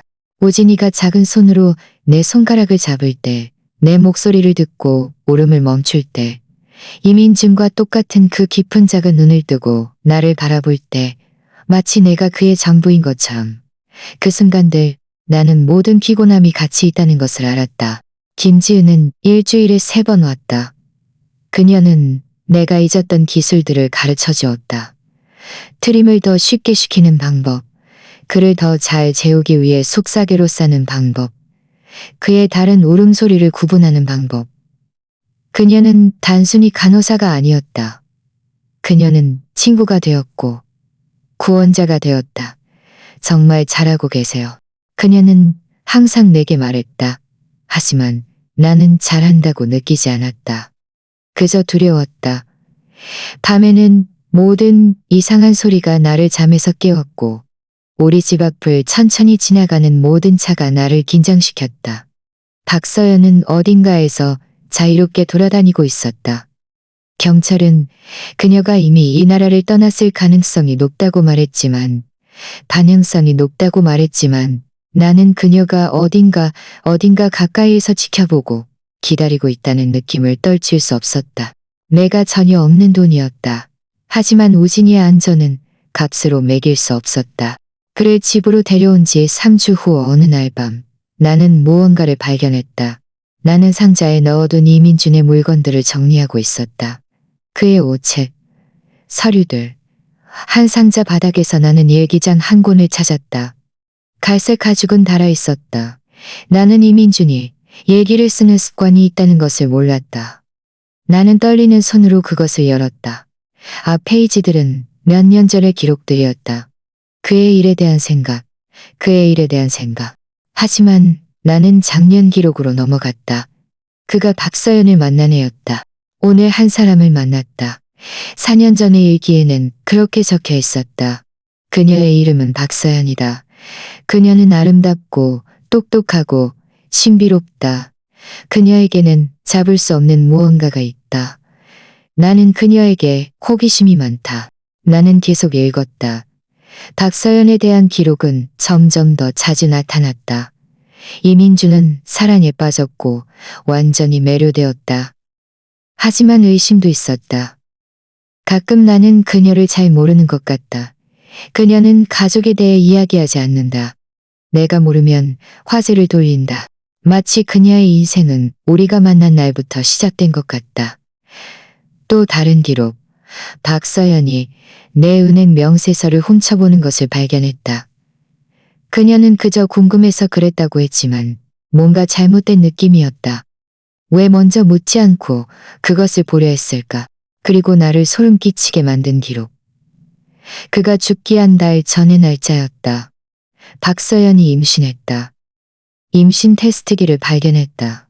하지만 내가 따지자 그녀는 매우 화를 냈다. 그녀는 아이를 원하지 않는다고, 그것이 자신의 인생을 망칠 것이라고 말했다. 어떻게 그런 말을 할 수 있지? 그건 우리 아이인데. 나는 오늘 유언장을 바꿨다. 모든 것이 아기에게 남겨질 것이다. 나는 박서연이 돈을 관리하는 것을 믿지 않는다. 그녀가 돈을 쓰는 방식을 본 후에는 더욱 그렇다. 50만 원짜리 신발, 1억만 원짜리 가방. 그녀는 항상 더 많은 것을 원하지만 이것은 물건이 아니다. 이것은 생명이다. 나는 어떤 대가를 치르더라도 그를 보호할 것이다. 눈물이 종이 위에 떨어져 잉크를 흐리게 만들었다. 이민주는 알았다. 그는 박서연에게 문제가 있다는 것을 알았다. 그는 돈이 그녀가 유일하게 신경 쓰는 것이라는 것을 알았다. 그는 자신의 아이를 보호하기 위한 조치를 취했고 그 조치들은 그에게 목숨을 바치게 했다. 마지막 일기 기록은 그가 죽은 날이었다. 박서연이 오늘 날 위협했다. 그녀는 내가 아이에 대해 이야기하도록 강요한 것을 후회하게 될 것이라고 말했다. 무슨 뜻인지 모르겠지만 무섭다. 내일 엄마와 이야기할 것이다. 모든 것을 말할 것이다. 어쩌면 엄마가 내가 무엇을 해야 할지 생각하는 것을 도와줄 수도 있을 것이다. 나는 박서연이 우리 아이를 해치게 둘 수 없다는 것을 안다. 그는 내게 이야기할 기회를 얻지 못했다. 그는 그날 밤 죽었고 나는 그가 도움이 필요하다는 것을 결코 알지 못했다. 그는 두려워했다. 그는 다가오는 위험을 보았지만 충분히 빠르지 못했다. 미안해. 나는 일기장이 되고 속삭였다. 정말 미안해. 내 아가. 내가 알아차렸어야 했어. 뭔가 잘못된 것을 알아봤어야 했어. 하지만 나는 과거를 바꿀 수 없어. 미래만 보호할 수 있을 뿐이야. 나는 다음날 일기장을 강수진 형사에게 가져갔다. 그녀는 모든 내용을 읽었다. 페이지가 넘어갈 때마다 그녀의 턱은 굳어졌다. 이것은 결정적인 증거입니다. 그녀가 말했다. 이것은 사전 계획과 동기를 보여줍니다. 우리가 박서연 씨를 찾으면 이것은 그녀를 궁지로 몰아넣을 겁니다. 언제 그녀를 찾을 수 있나요? 내가 물었다. 벌써 2달이 다 되어가요. 최선을 다하고 있습니다. 하지만 그녀는 똑똑합니다. 위조 신분증으로 출국했을 수도 있습니다. 어디든 있을 수 있습니다. 하지만 사흘 후 모든 것이 바뀌었다. 나는 오진이를 재우고 있었다. 집 전화가 울렸다. 발신자 표시 제한 번호였다. 보통은 받지 않지만 무언가가 나를 받아들이게 했다. 여보세요? 내가 말했다. 침묵. 숨소리. 그리고 내가 즉시 알아차린 목소리. 김영숙 씨. 박서연. 내 피가 얼어붙었다. 하마터면 오진이를 떨어뜨릴 뻔했다. 나는 거실을 둘러보았다. 마치 그녀가 그림자 속에 숨어 있는 것처럼. 어디야? 나는 애써 말했다. 내가 어디인지는 중요하지 않아. 중요한 건 내가 네가 원하는 것을 가지고 있고 네가 내가 원하는 것을 가지고 있다는 거야. 나는 네가 원하는 것을 아무것도 가지고 있지 않아. 이민준에게 무슨 일이 일어났는지에 대한 진실을 가지고 있어. 내가 왜 그랬는지에 대한 진실을. 네가 알고 싶어 할 거라고 장담해. 나는 이미 진실을 알아. 나는 말했다. 이민준의 일기장을 봤어. 네가 돈 때문에 그를 죽였다는 것을 알아. 네가 괴물이라는 것을 알아. 차가운 비웃음. 유머라고는 찾아볼 수 없는 비웃음이었다. 진실은? 너는 아무것도 몰라. 김영숙. 이민준은 네가 생각하는 것처럼 그렇게 성스럽지 않았어. 감히. 나는 고함을 질렀다. 감히 내 아들을 욕하지 마. 좋아. 경찰에 신고해봐. 해봐. 네가 이 전화를 추적할 때쯤이면 나는 이미 사라지고 없을 거야. 나는 산불폰을 쓰고 있어. 그렇게 멍청하지 않아. 내 머리는 빠르게 돌아갔다. 그녀가 계속 말하게 해야 했다. 이 대화를 녹음할 방법을 찾아야 했다. 나는 스피커폰 버튼을 눌렀다. 빈손으로 스마트폰을 집어들었다. 녹음을 시작했다. 네가 원하는 게 뭐야, 박서연? 내 아들을 원해. 네 아들? 네가 익사시키려 했던 그 아이? 그건 실수였어. 순간적인 실수였어. 너무 무서웠어. 나는 막 혼자서 아기를 낳았고 내가 뭘 하는지 몰랐어. 하지만 지금은 괜찮아. 내 아이를 돌려줘. 천만에. 내 목숨이 끊어져도 널 주지 않을 거야. 그럼 합의할 수 있어. 그녀가 소름 끼치도록 차분한 목소리로 말했다. 잘 들어. 나는 오진이를 원하고 이민준의 유언장에 있는 돈도 원해. 2억 원의 보험금에다 이민준이 아기에게 남긴 신탁기금. 그건 추가로 3억 원이야. 총 5억 원이지. 5억 원. 그것은 이민준의 평생 노력의 결과였다. 그의 모든 저축은 아들에게 남겨졌다. 내가 거절하면? 그럼 내가 그를 찾으러 갈 거야. 나는 그의 친어머니야. 법적으로 나는 너보다 더 많은 권리를 가지고 있어. 그리고 그들이 마침내 나를 잡으면 나는 네가 내 아이를 훔쳤고 날 위협했고 그를 빼앗기 위해 호숫가에서의 이야기를 전부 조작했다고 말할 거야. 네 말과 내 말. 나는 너보다 훨씬 젊고 더 믿을 수 있고 더 호감을 주는 사람이야. 나는 어지러웠지만 녹음을 계속했다. 네가 우리 둘 다 죽이고 돈을 다 가져가지 않을 거라고 어떻게 믿을 수 있지?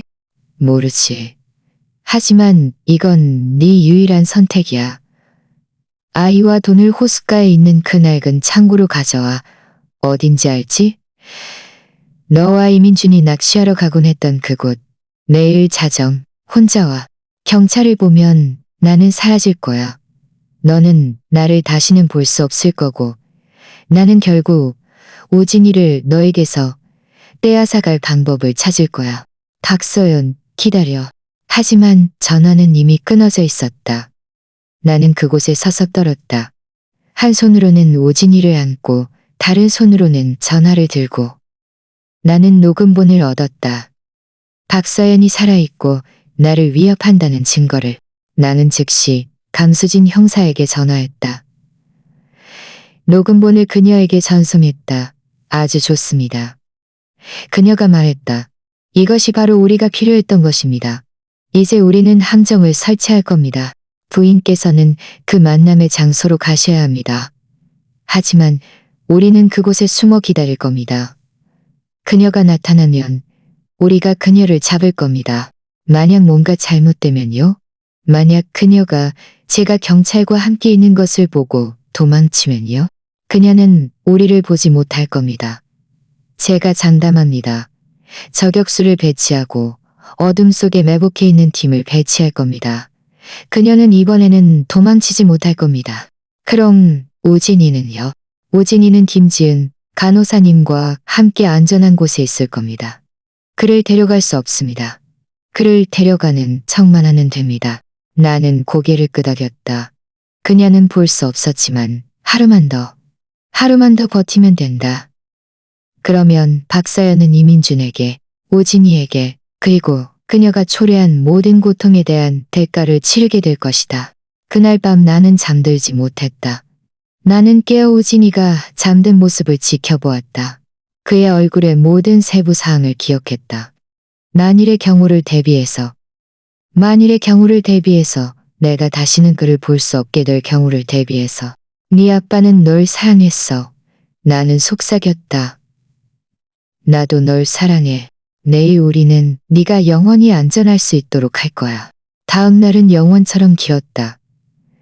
매분이 1시간 같았고 매 시간이 영원 같았다. 오전 9시 김지은이 우진이를 데리러 왔다. 나는 그의 휴대용 가방을 쌌다.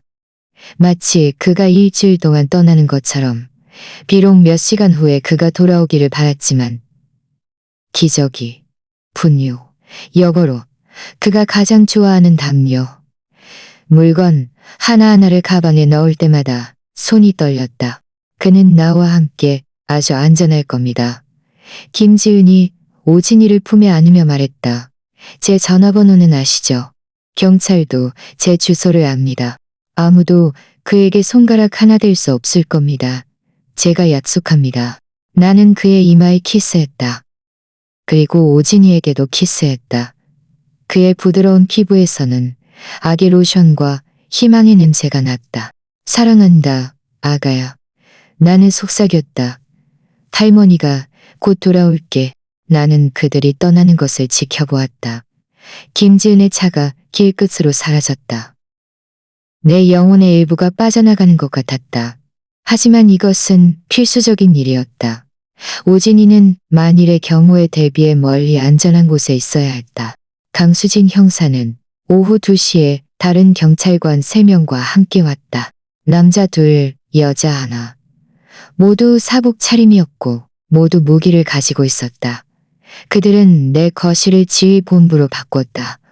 노트북, 무전기, 창고 주변 지역 지도, 계획을 다시 한번 검토합시다. 강수진 형사가 말했다. 그는 내 식탁 위에 지도를 펼쳤다. 창고는 여기입니다. 5년 동안 버려져 있었습니다. 입구가 3개입니다. 정문, 옆문, 후문. 우리는 이 세 입구를 모두 지키도록 사람을 보낼 겁니다. 그는 빨간 마커펜으로 지도의 위치를 표시했다. 저격수는 여기와 여기에 인근 건물의 옥상에 있을 겁니다. 그들은 부서진 창문을 통해 안을 명확하게 볼 수 있습니다.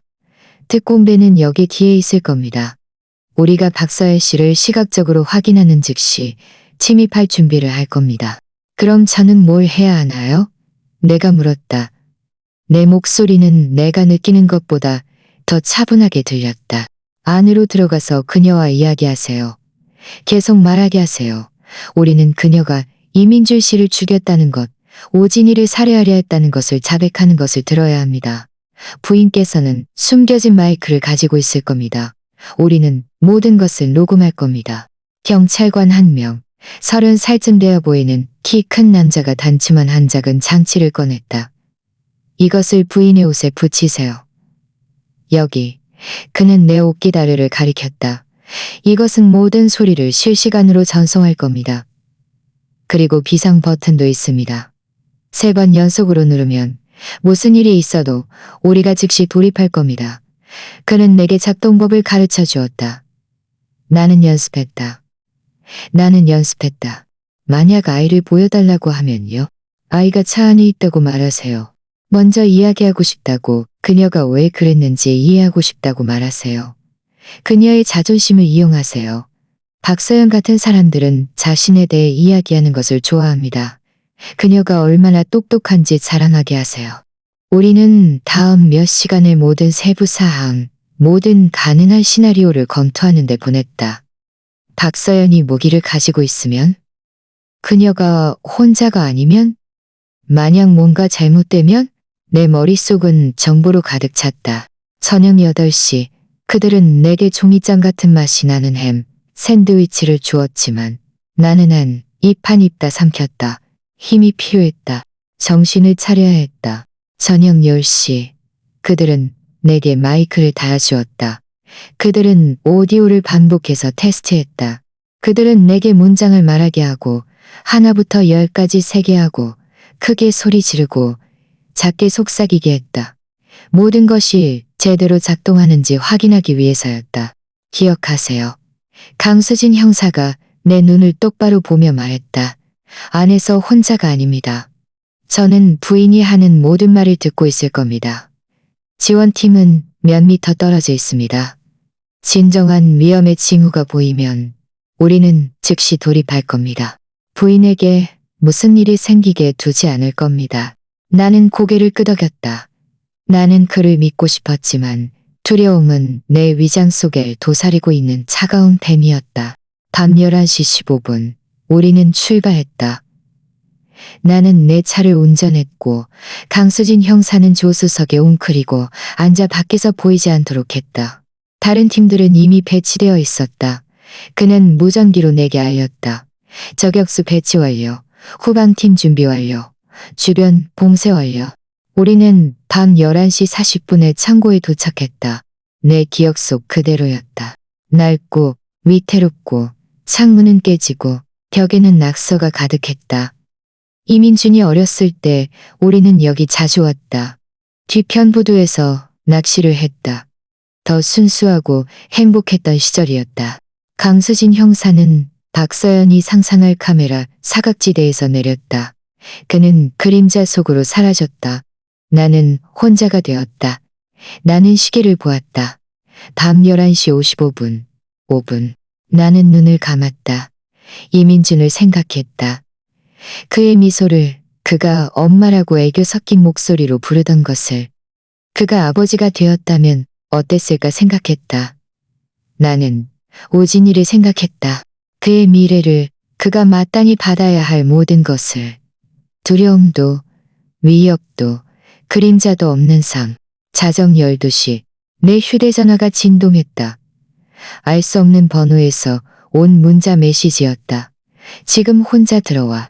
나는 차에서 내렸다. 방 공기는 차가웠다. 내 입김이 보였다. 나는 창고의 정문으로 걸어갔다. 한 걸음 한 걸음이 고요 속에서 유난히 크게 들렸다. 문은 열려 있었다. 나는 그것을 밀어 열었다. 문은 삐걱거리는 소리를 내며 텅 빈 벽 사이에서 울렸다.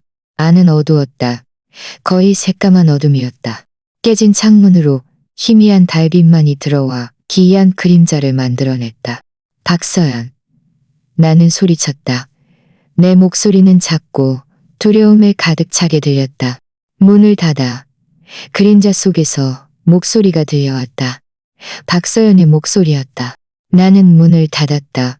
내 눈은 천천히 어둠에 적응했다. 그리고 나는 그녀를 보았다. 그녀는 창고 한가운데 서 있었다. 어두운 옷을 입고 있었다. 검은색 청바지, 후드티. 그녀는 달라 보였다. 더 말랐고 머리카락은 짧게 잘려 금발로 염색되어 있었다. 하지만 그녀였다. 왔네. 그녀가 말했다. 그녀는 약간 놀란 것 같았다. 올 거라고 말했잖아. 네가 이야기하고 싶다고 말했잖아. 나는 내 아들과 돈을 원해. 그들은 어디에 있어? 나는 먼저 답을 원해. 왜 그랬는지 알고 싶어. 왜 이민준을 죽였어? 왜 오진이를 죽이려 했어? 그녀는 웃었다. 전화에서 들었던 그 차가운 웃음이었다. 네 생각은 어때, 김영수? 돈 때문에. 이민준은 널 사랑했어. 그는 네게 모든 것을 주었어. 이민준은 낭만적인 바보였어. 사랑, 가족, 미래에 대한 이야기만 했지. 내가 원했던 것은 자유였어. 여행하고 싶고 인생을 즐기고 싶었어. 움직이는 집과 우는 아기에게 묶이고 싶지 않았어. 그럼 왜 그와 결혼했니? 그는 엔지니어였어. 돈을 잘 벌었어. 저축도 있었고 생명보험도 있었지. 이건 투자였어. 나는 5년쯤 기다렸다가 이혼하고 그의 재산 절반을 가져갈 생각이었어. 하지만 임신을 했어. 그게 내 계획을 망쳤지. 그녀의 말은 독이었다. 한마디 한마디가 나를 불태웠다. 네가 아이를 원하지 않는다고 그에게 말했잖아. 당연히 원하지 않았지. 하지만 이민주는 너무 완고했어. 그는 유언장을 바꿨고 모든 것을 아기에게 남겼어. 그래서 계획을 바꿔야 했지. 이민준이 내가 임신했을 때 죽으면 나는 보험금을 받을 수 있지만 아기가 나머지를 상속받을 거야. 그래서 해결책은 간단했어. 이민준을 죽이고 아기를 낳고 그도 죽이는 거지. 내가 전부 가져가는 거야. 그녀는 자백하고 있었다. 모든 것을. 한마디 한마디가 녹음되고 전송되고 있었다. 경찰이 듣고 있었다. 하지만 나는 더 필요했다. 최준호를 고용해서 브레이크를 조작하게 했잖아. 정말 저렴했지. 보험금으로 2억 원을 받은 것을 생각하면 내 인생 최고의 투자였어. 그럼 아기는? 네 친아들은? 그는 방해물이었어. 그게 다야. 나는 현금으로 지불한 작은 오두막에서 혼자 그를 낳았어.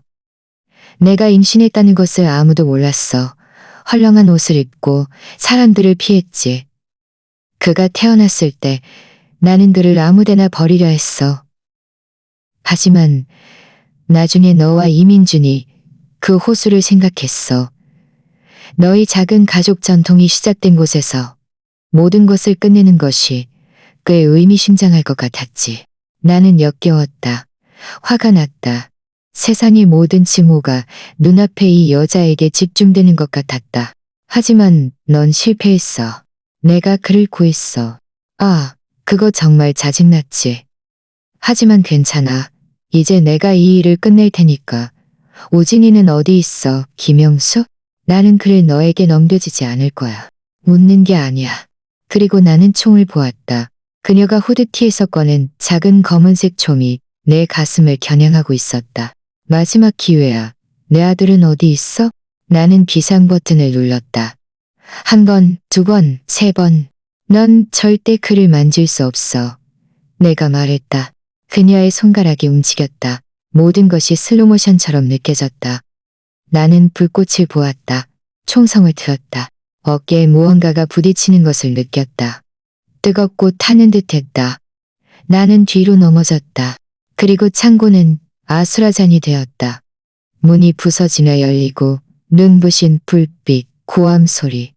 경찰이다. 무기를 버려. 엎드려. 나는 박서연을 보았다. 총구가 그녀를 겨냥하고 있었다. 그녀는 포위되어 있었다. 1초 동안 나는 그녀가 다시 총을 쏠 것이라고 생각했다. 그들이 그녀를 죽이게 내버려 둘 것이라고 생각했다. 하지만 그녀는 천천히 총을 내려놓았다. 바닥에 떨어뜨렸다. 그녀는 두 손을 들어 올렸다. 3명의 경찰관이 그녀에게 달려들어 그녀를 바닥에 제압하고 수갑을 채웠다. 그녀는 비명을 지르고 욕설을 퍼붓고 위협했지만 아무 소용이 없었다. 그녀는 체포되었다. 모든 것이 끝났다. 강수진 형사가 내게 달려왔다. 그는 내 옆에 무릎을 꿇었다. 김영숙 씨, 버텨주세요. 나는 괜찮아. 나는 애써 말했다. 어깨의 고통이 견딜 수 없었지만 그녀를 잡았나요? 그녀를 잡았다고 말해주세요. 잡았습니다.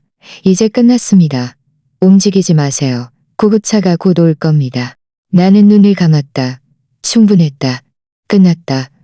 마침내 끝났다. 나는 다시 병원에서 깨어났다. 하지만 이번에는 달랐다. 이번에는 절망이 아니라 안도감, 평온함이 느껴졌다. 어깨는 아팠다. 총알이 근육을 꿰뚫었지만 뼈는 건드리지 않았다. 운이 좋으셨습니다. 의사가 말했다. 2cm만 왼쪽으로 갔어도 심장을 맞았을 겁니다.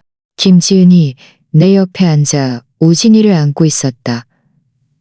내가 눈을 뜨자 그녀는 웃었다. 누가 깨어났는지 보세요. 그녀가 다가와 말했다. 누군가 당신을 많이 그리워했어요. 나는 다치지 않은 팔로 우진이를 안았다. 그를 가슴에 꼭 끌어안았다. 그에게서는 베이비 파우더와 희망의 냄새가 났다. 그는 작은 소리를 내기 시작했다. 아기가 행복할 때 내는 그런 소리였다. 안녕, 내 사랑. 나는 속삭였다. 강수진 형사가 1시간 후에 나타났다. 그는 꽃과 지친 미소를 띠고 있었다. 기분은 어떠십니까? 총 맞은 사람이 느낄 만한 기분이죠. 내가 말했다. 하지만 살아 있습니다. 박서연은 어떻게 됐나요? 체포되었습니다. 이민준 씨에 대한 살인 혐의, 오진이에 대한 1급 살인 미수, 부인에 대한 살인 미수, 그리고 그 외에도 공모, 사기, 사법방해 등 수많은 다른 범죄 혐의가 추가될 겁니다. 그녀는 남은 생애를 감옥에서 보내게 될 겁니다. 가석방은 없을 겁니다. 그 말들은 꿀처럼 달콤했다. 정의가 마침내 실현되었다. 녹음본은 완벽했습니다. 그녀는 모든 것을 자백했습니다. 그녀의 변호사는 강요당했다고 부인께서 그녀에게 그런 말을 하게 만들었다고 주장하려 했지만 배심원들은 모든 영상을 보았습니다. 그들은 그녀가 총을 꺼내고 총을 쏘는 것을 보았습니다. 그들은 조금의 동정심도 없었습니다. 30분간의 심해 후 모든 혐의에 대해 유죄 판결이 내려졌습니다. 다음 몇 달 동안 나는 천천히 회복했다. 어깨 물리치료는 고통스러웠지만 필수적이었다.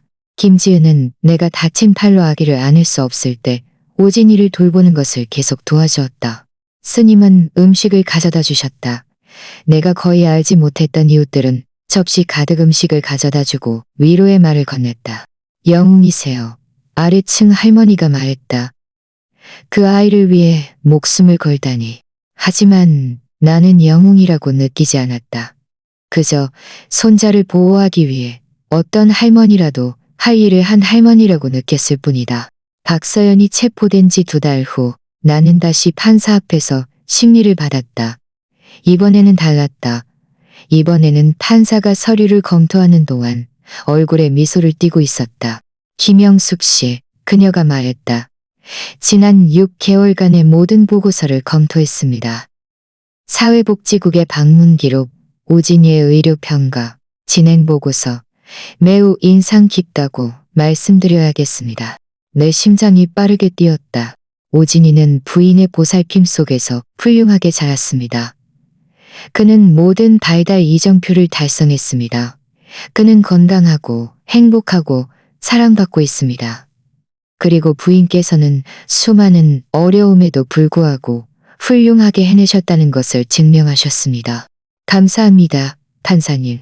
따라서 저는 김영숙 씨에게 오진이에 대한 완전하고 영구적인 양육권을 즉시 발효하여 부여합니다. 또한 친어머니가 종신형을 선고받고 모든 친권을 상실했으므로 부인께서 원하신다면 입양 절차를 승인할 것입니다. 입양, 그를 합법적으로 내 아이로 만드는 것. 단순히 양육권을 가진 할머니가 아니라 그의 법적인 어머니로. 네, 나는 망설임 없이 말했다. 네, 그를 입양하고 싶습니다. 그렇게 결정되었습니다. 축하드립니다.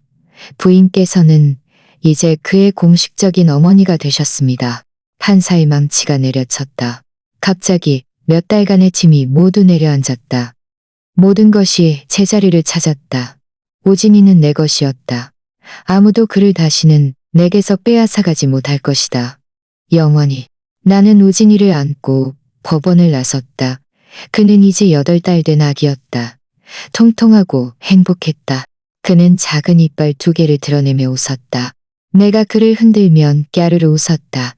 그는 통통한 작은 손으로 내 머리카락을 잡았다. 김지은과 스님이 밖에서 나를 기다리고 있었다. 그들은 나를 안았다. 우리 3사람은 법원 계단에서 기쁨에 울었다. 해내셨어요. 김지은이 말했다. 모든 역경을 이겨내고 해내셨어요. 그날 밤 나는 특별한 저녁 식사를 준비했다. 끊임없이 아기를 돌봐야 하는 상황에서 특별하다고 할 만한 것이었다. 나는 김지은과 스님을 초대했다. 우리는 구운 닭고기와 밥을 먹었다. 우리는 사과주스로 건배했다. 우리 모두 술을 마시지 않았기 때문이었다. 오진이를 위하여 스님이 잔을 들고 말했다. 그의 밝은 미래를 위하여, 이민준을 위하여. 내가 말했다. 그는 어딘가에서 우리를 지켜보고 있을 겁니다. 아들을 자랑스러워하며 사랑을 위하여. 김지은이 덧붙였다. 사랑은 항상 악을 이깁니다. 우리는 마시고 먹고 웃었다.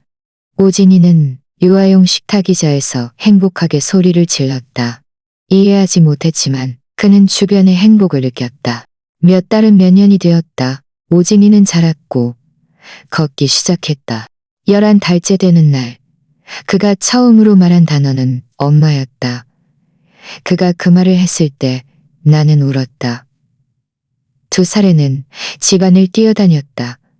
3살에는 유치원에 다니기 시작했다. 모든 이정표는 기적이었다. 매일매일이 선물이었다. 나는 끊임없이 그에게 이민진에 대해 이야기했다. 사진을 보여주고 이야기를 들려주었다. 네 아빠는 아주 좋은 사람이었어. 나는 그에게 말했다. 아주 용감했지. 널 만나기 전부터 널 사랑했어. 널 보호하기 위해 목숨을 바쳤단다. 아빠는 영웅이야.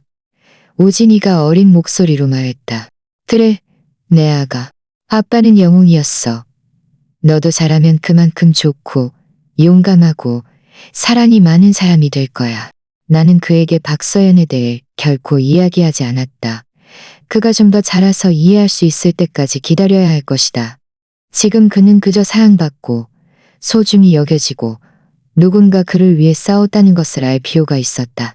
오진이의 5번째 생일날, 우리는 뒷마당에서 파티를 열었다. 우리는 이웃의 모든 아이들을 초대했다. 풍선, 케이크 선물. 오진이는 친구들 사이를 뛰어다니며 웃고 활기가 넘쳤다. 5년 전 내가 호수에서 구한 그 파랗고 미동도 없던 아기와는 너무나 달랐다. 김지은이 내 옆 툇마루에 앉아 축제를 지켜보았다. 무슨 생각하세요? 그녀가 물었다. 그날을 생각하고 있어요. 나는 인정했다. 내가 5분만 늦게 도착했더라면, 그 순간 창밖을 내다보지 않았더라면 모든 것이 달라졌을 수도 있었을 텐데. 하지만 그렇지 않았어요. 부인께서 그를 찾았고 그를 구했어요. 이것이 부인의 운명이었어요.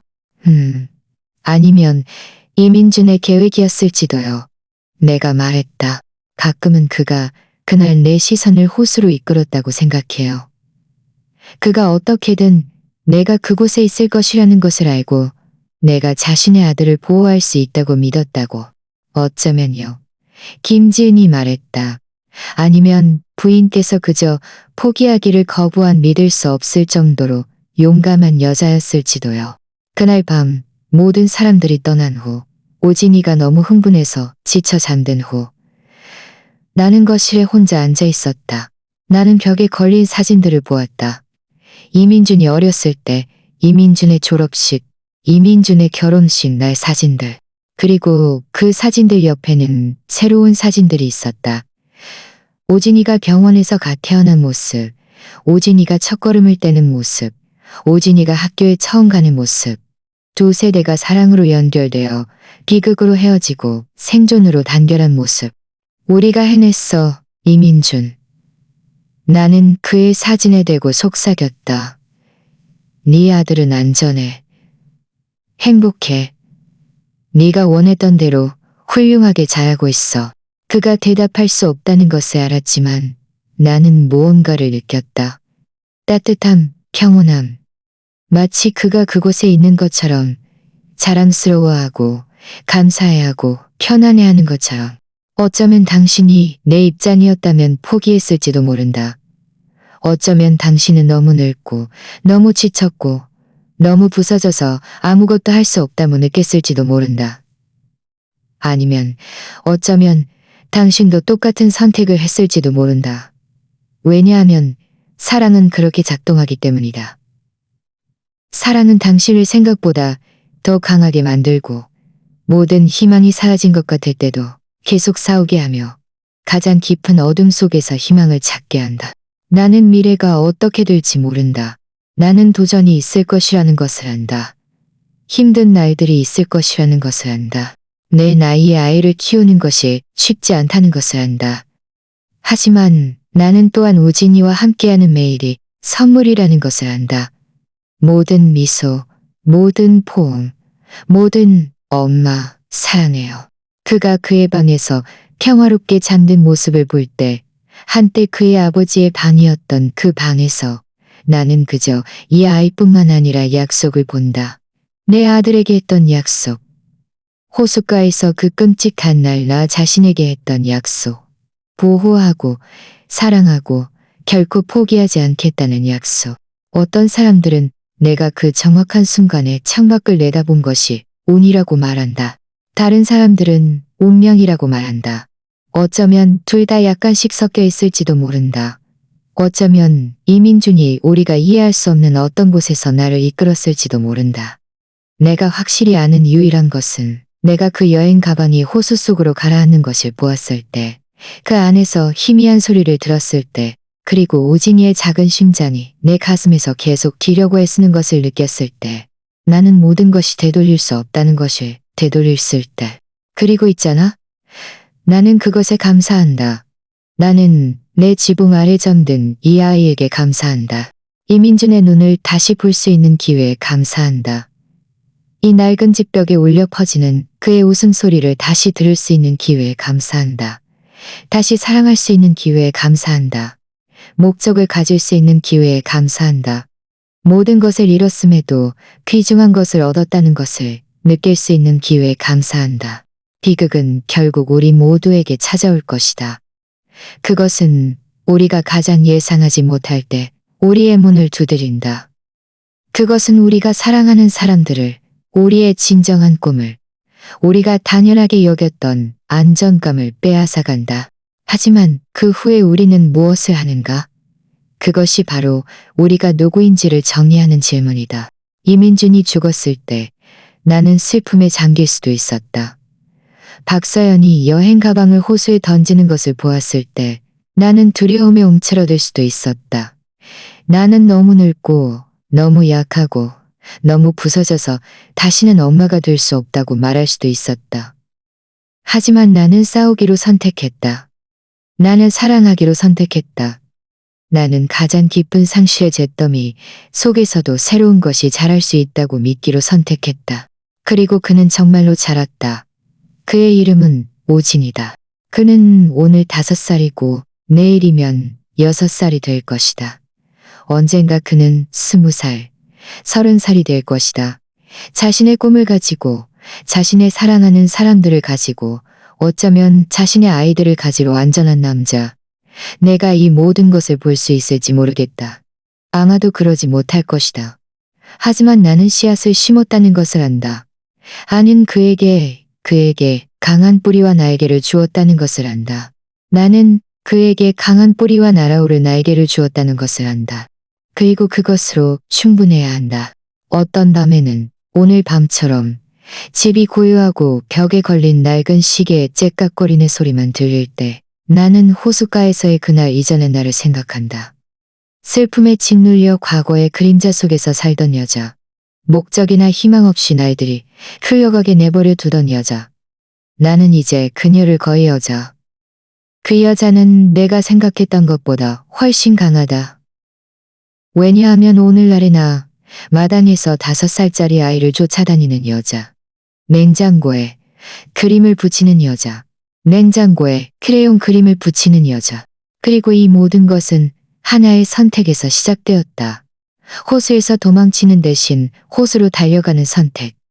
내 심장이 발견할지도 모르는 것에 대한 두려움에 비명을 지르고 있었음에도 불구하고 그 젖은 여행 가방을 여는 선택. 과거가 너무 무거워 회복될 수 없다고 느껴졌을 때 미래를 위해 싸우는 선택. 이것은 쉬운 선택이 아니었다. 이것은 짧은 여정이 아니었다. 어떤 날은 아기를 안는 고통 때문에 거의 서 있을 수 없었다. 어떤 밤은 끊임없는 울음소리가 나를 무너뜨릴 지경이었다. 내가 실수를 한 것은 아닌지, 이 나이에 다시 엄마가 되고 싶어 하는 것이 이기적인 것은 아닌지 의심하는 순간들도 있었다.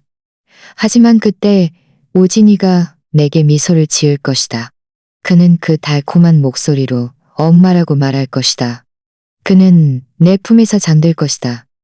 내가 그를 안전하게 지켜줄 것이라고 완전히 믿으면서. 그러면 나는 내 마음 깊은 곳에서 내가 실수를 저지르지 않았다는 것을 알았다. 나는 내가 해야 할 일을 했다. 강수진 형사와 김지은은 여전히 우리 삶의 일부다. 강수진 형사는 가끔 우진이에게 선물을 가져다주고 우리의 안부를 묻기 위해 들른다. 김지은은 거의 그의 이모가 되었다. 그녀는 일요일에 그를 공원에 데려가 새와 나무에 대해 가르쳐주고 모든 아이들이 마땅히 받아야 할 추가적인 사랑을 준다. 스님은 매년 크리스마스에 우리 집을 축복하러 오신다.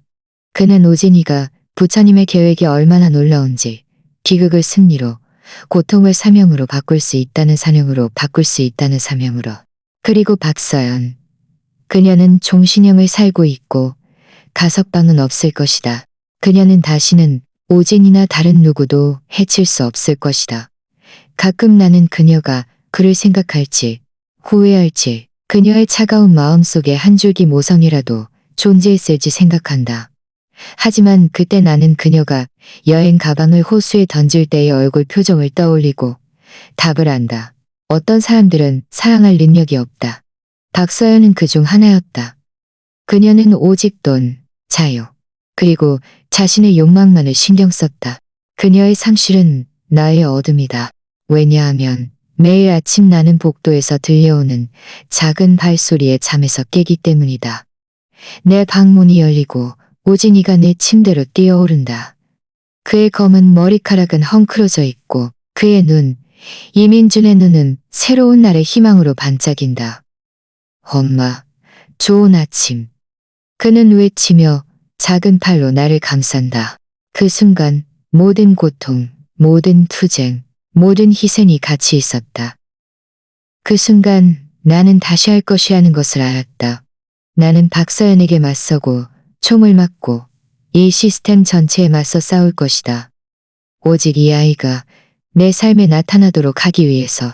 사람들이 우리 이야기를 들을 때 그들은 보통 내가 믿을 수 없을 정도로 용감하고 대단하다고 말한다. 하지만 나는 그렇게 느끼지 않는다. 나는 그저 손자를 보호하기 위해 어떤 할머니라도 할 일을 한 할머니라고 느낄 뿐이다. 어떤 대가를 치르더라도. 이 이야기의 진정한 영웅은 이민준이다. 그는 박서연의 매력을 꿰뚫어 보았다. 그는 태어나지 않은 아들을 보호하기 위해 유언장을 바꿨다. 그는 아들의 안전을 지키기 위해 양육권 싸움에 기꺼이 맞섰다.